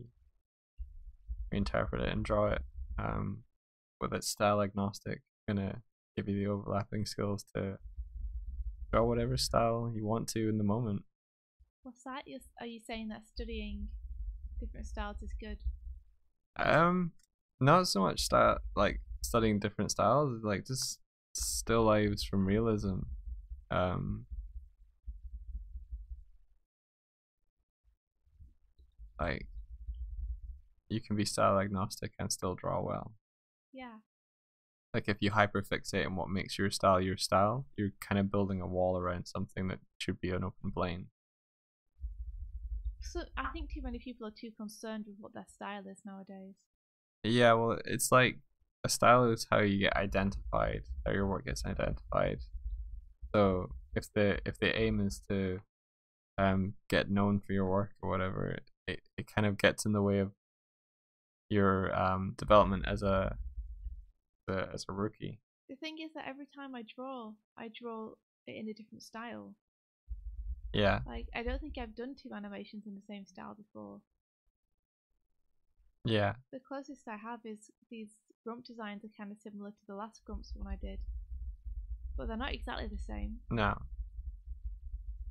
But yeah, every animation I do in a different style, so it's never really been a concern of mine.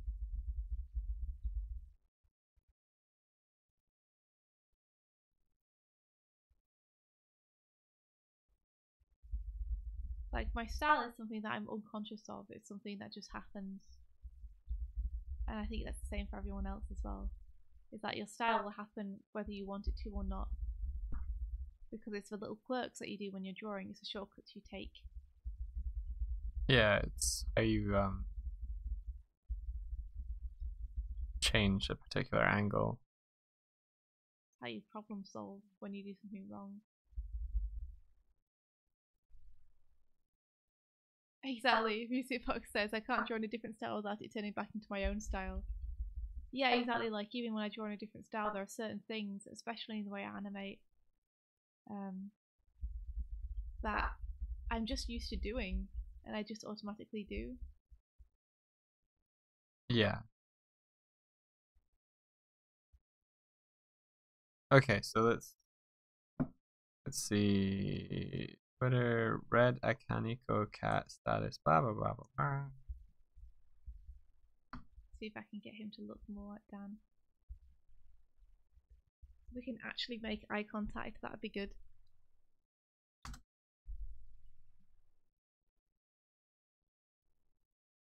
Okay.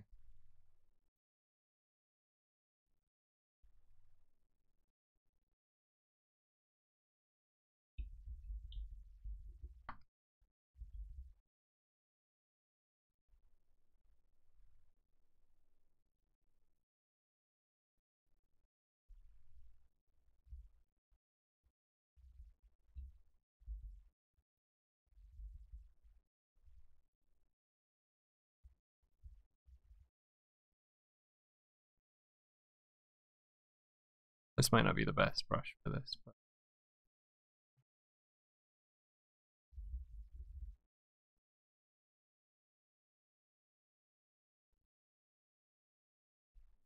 I'm trying to deselect the nose, but it's proving difficult. There we go.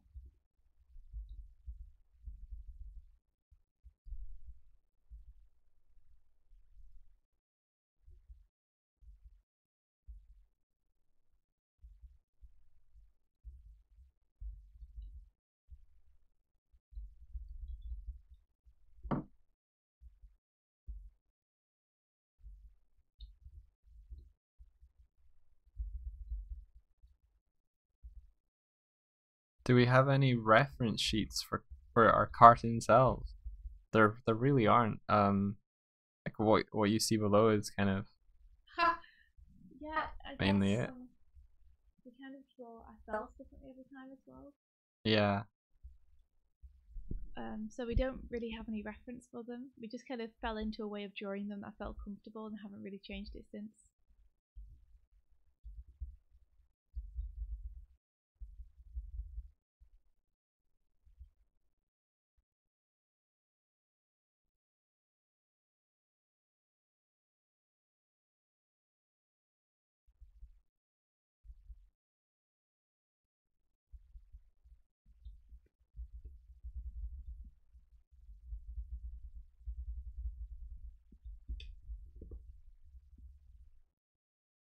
Well, Cardick says, I think the worry about style comes from when you are new and want to make something original, but also don't want it to look like something that exists out there so it doesn't look like a copy.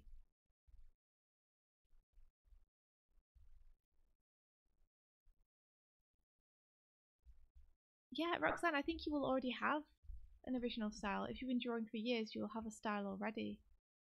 You just might not be conscious of it.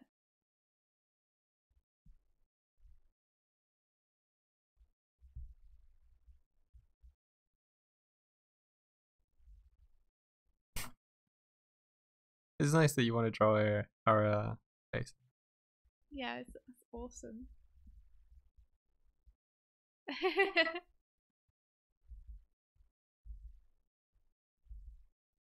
You could give them us doing that crazy dance.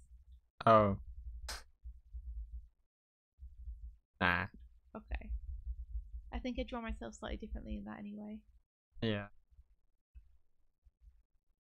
You were a lot more unforgiving in that one. Unforgiving. Yeah, like it's like a worst case scenario. What do you mean? Well, the icons are down the bottom are kind of friendly and pleasant, but we're pulling some ridiculous faces in the dance one. We are pulling ridiculous faces. Actually, it might not be that great for facial stuff, facial reference, because we're making such ridiculous expressions.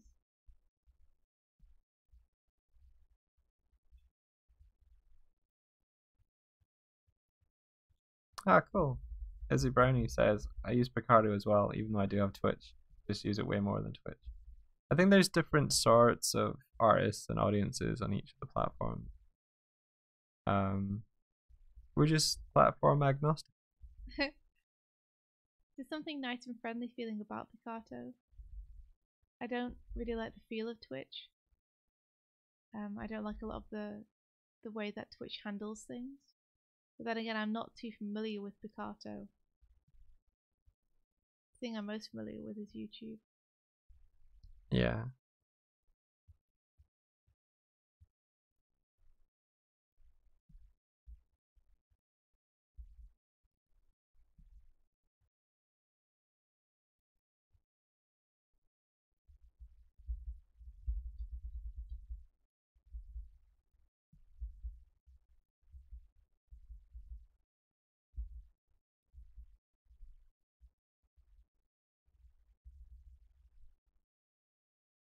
Yeah, I think that's right. Style just happens and keeps changing anyway. You incorporate things you like and you take out things you don't. Yeah, like you see someone draw something a particular way and you're like, oh my god, I love the way they've drawn that. I want to do that. And so you start doing it and it becomes part of your style.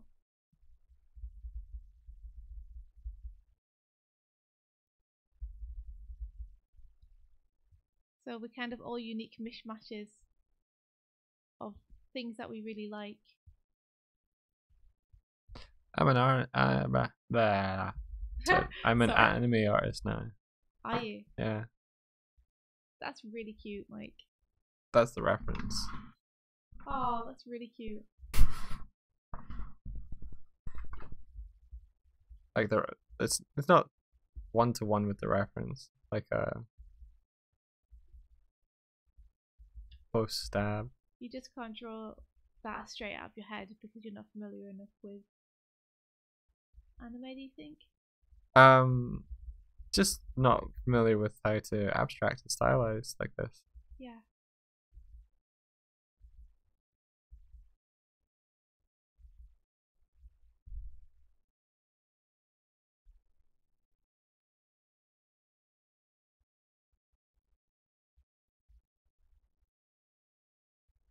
I would love to learn how to draw people in really forced perspective, Rolando. Like I really like the way they do that in Gurren Lagann and other anime. Is they really push those perspective shots to the extreme. It looks amazing.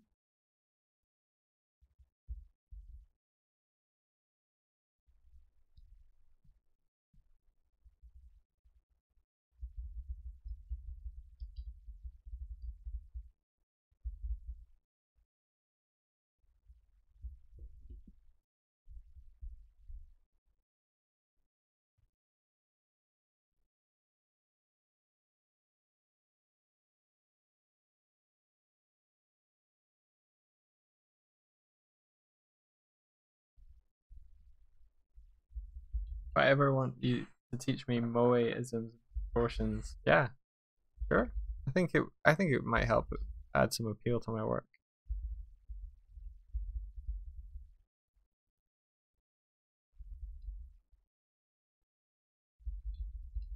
I think so too. Anime is a very refined way of drawing.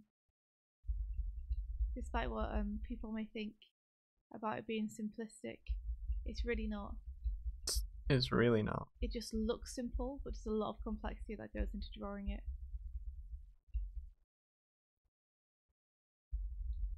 That's what I never understood. Is even when I was very little, even when I was like 11 and I was first introduced to anime, I got introduced to it, and everyone was like, "Oh, look how simple it is compared to the American cartoons. They just do dots for noses. Like, Yeah. they put ridiculously big eyes on people."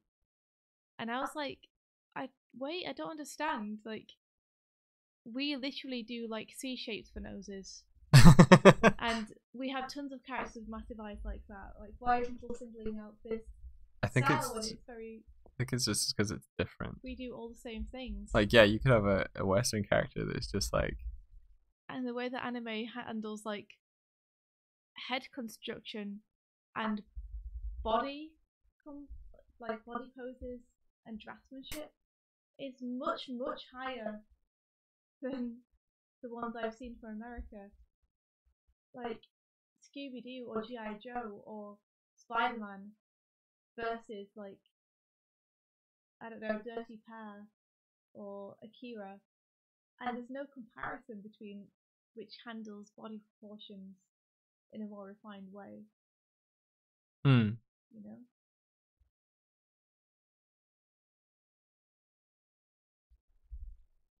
The facial expressions in Akira were game changing.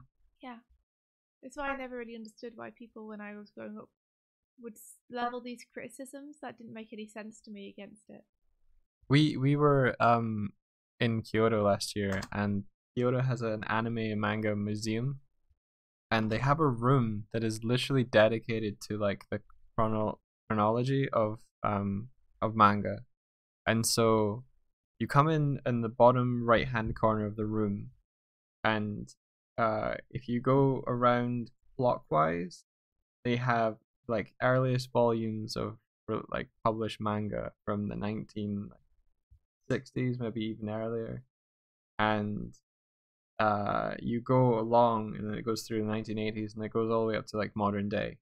It's fucking incredible. But what I did was I started at the very earliest, and I opened up the books, and the storytelling and the draftsmanship was of a level. I was like, okay, this is cool. This is earliest stuff. And I got up to the point where I got to like 1980s Akira, and I picked up that book, and it's the first book that I just like, my jaw dropped, because the jump in draftsmanship and cinematography. Now, bear in mind, I gravitated towards Akira because I already knew it was there, but I'd been like picking up any random book. I was like, okay, and I just hit that one. And I'm like, holy shit! That, like, it was literally like out of left field, amazing. Yeah. And I was holding like probably one of the original, like, this thing was so had been dog-eared and been through so many hands. I was like, fuck, this thing has existed from when this existed. And then I started looking at things after it, and it was like things just ramped up and changed. Like, that would have inspired so many artists to be like, oh, we can push for that. Yeah, I don't know if other people were doing that kind of stuff at the time, but the success of that and the quality of that definitely was a game changer. Thank you, Hand Avatar. There was a construction site in Tokyo where, rather than billboards and advertisements, they had a massive mural of Otomo's drawings, and it's so incredible. So good. Beautiful to walk around.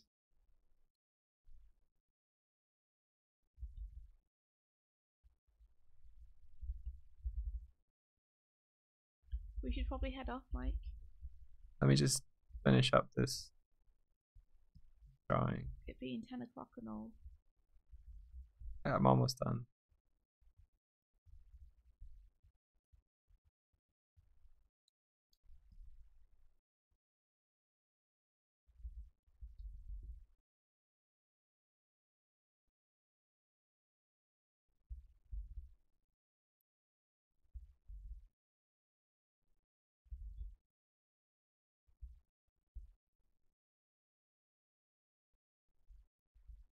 Yeah.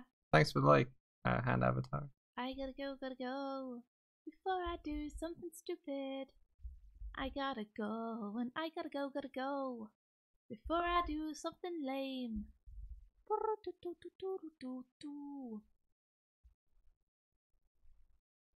Bye, Roxanne. Thanks for coming and hanging out. Bye-bye.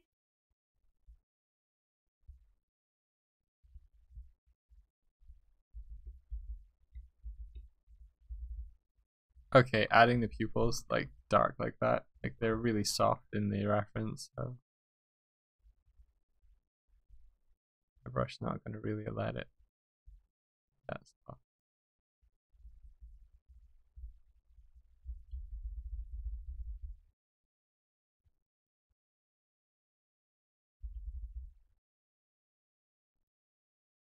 Hey man, it looks finished to me.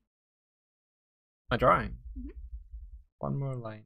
One more line.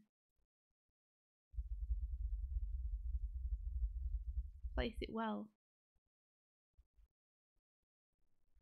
Two more lines. Wait.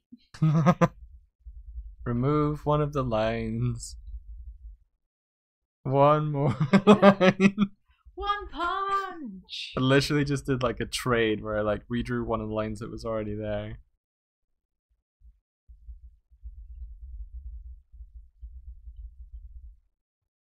Oh, the stream dropped. Oh, did it? Well, can you bring it back up so we can say goodbye to people? It's still going with our side of things. Well, that's good. Okay, guys, we're gonna head off. Well, thanks for hanging out. It's been really cool. Hope you all have an awesome day, and we'll hopefully see you tomorrow. Yeah, it's been really fun. Thanks for the animation challenge. Oh, Boot Fun Lord said it's YouTube, I think. So yeah, maybe it's having problems again. YouTube. Awesome.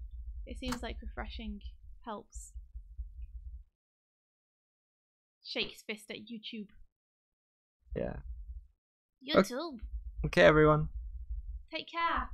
Have fun, and may the rest of your day be filled with adventure. Bye-bye. Bye.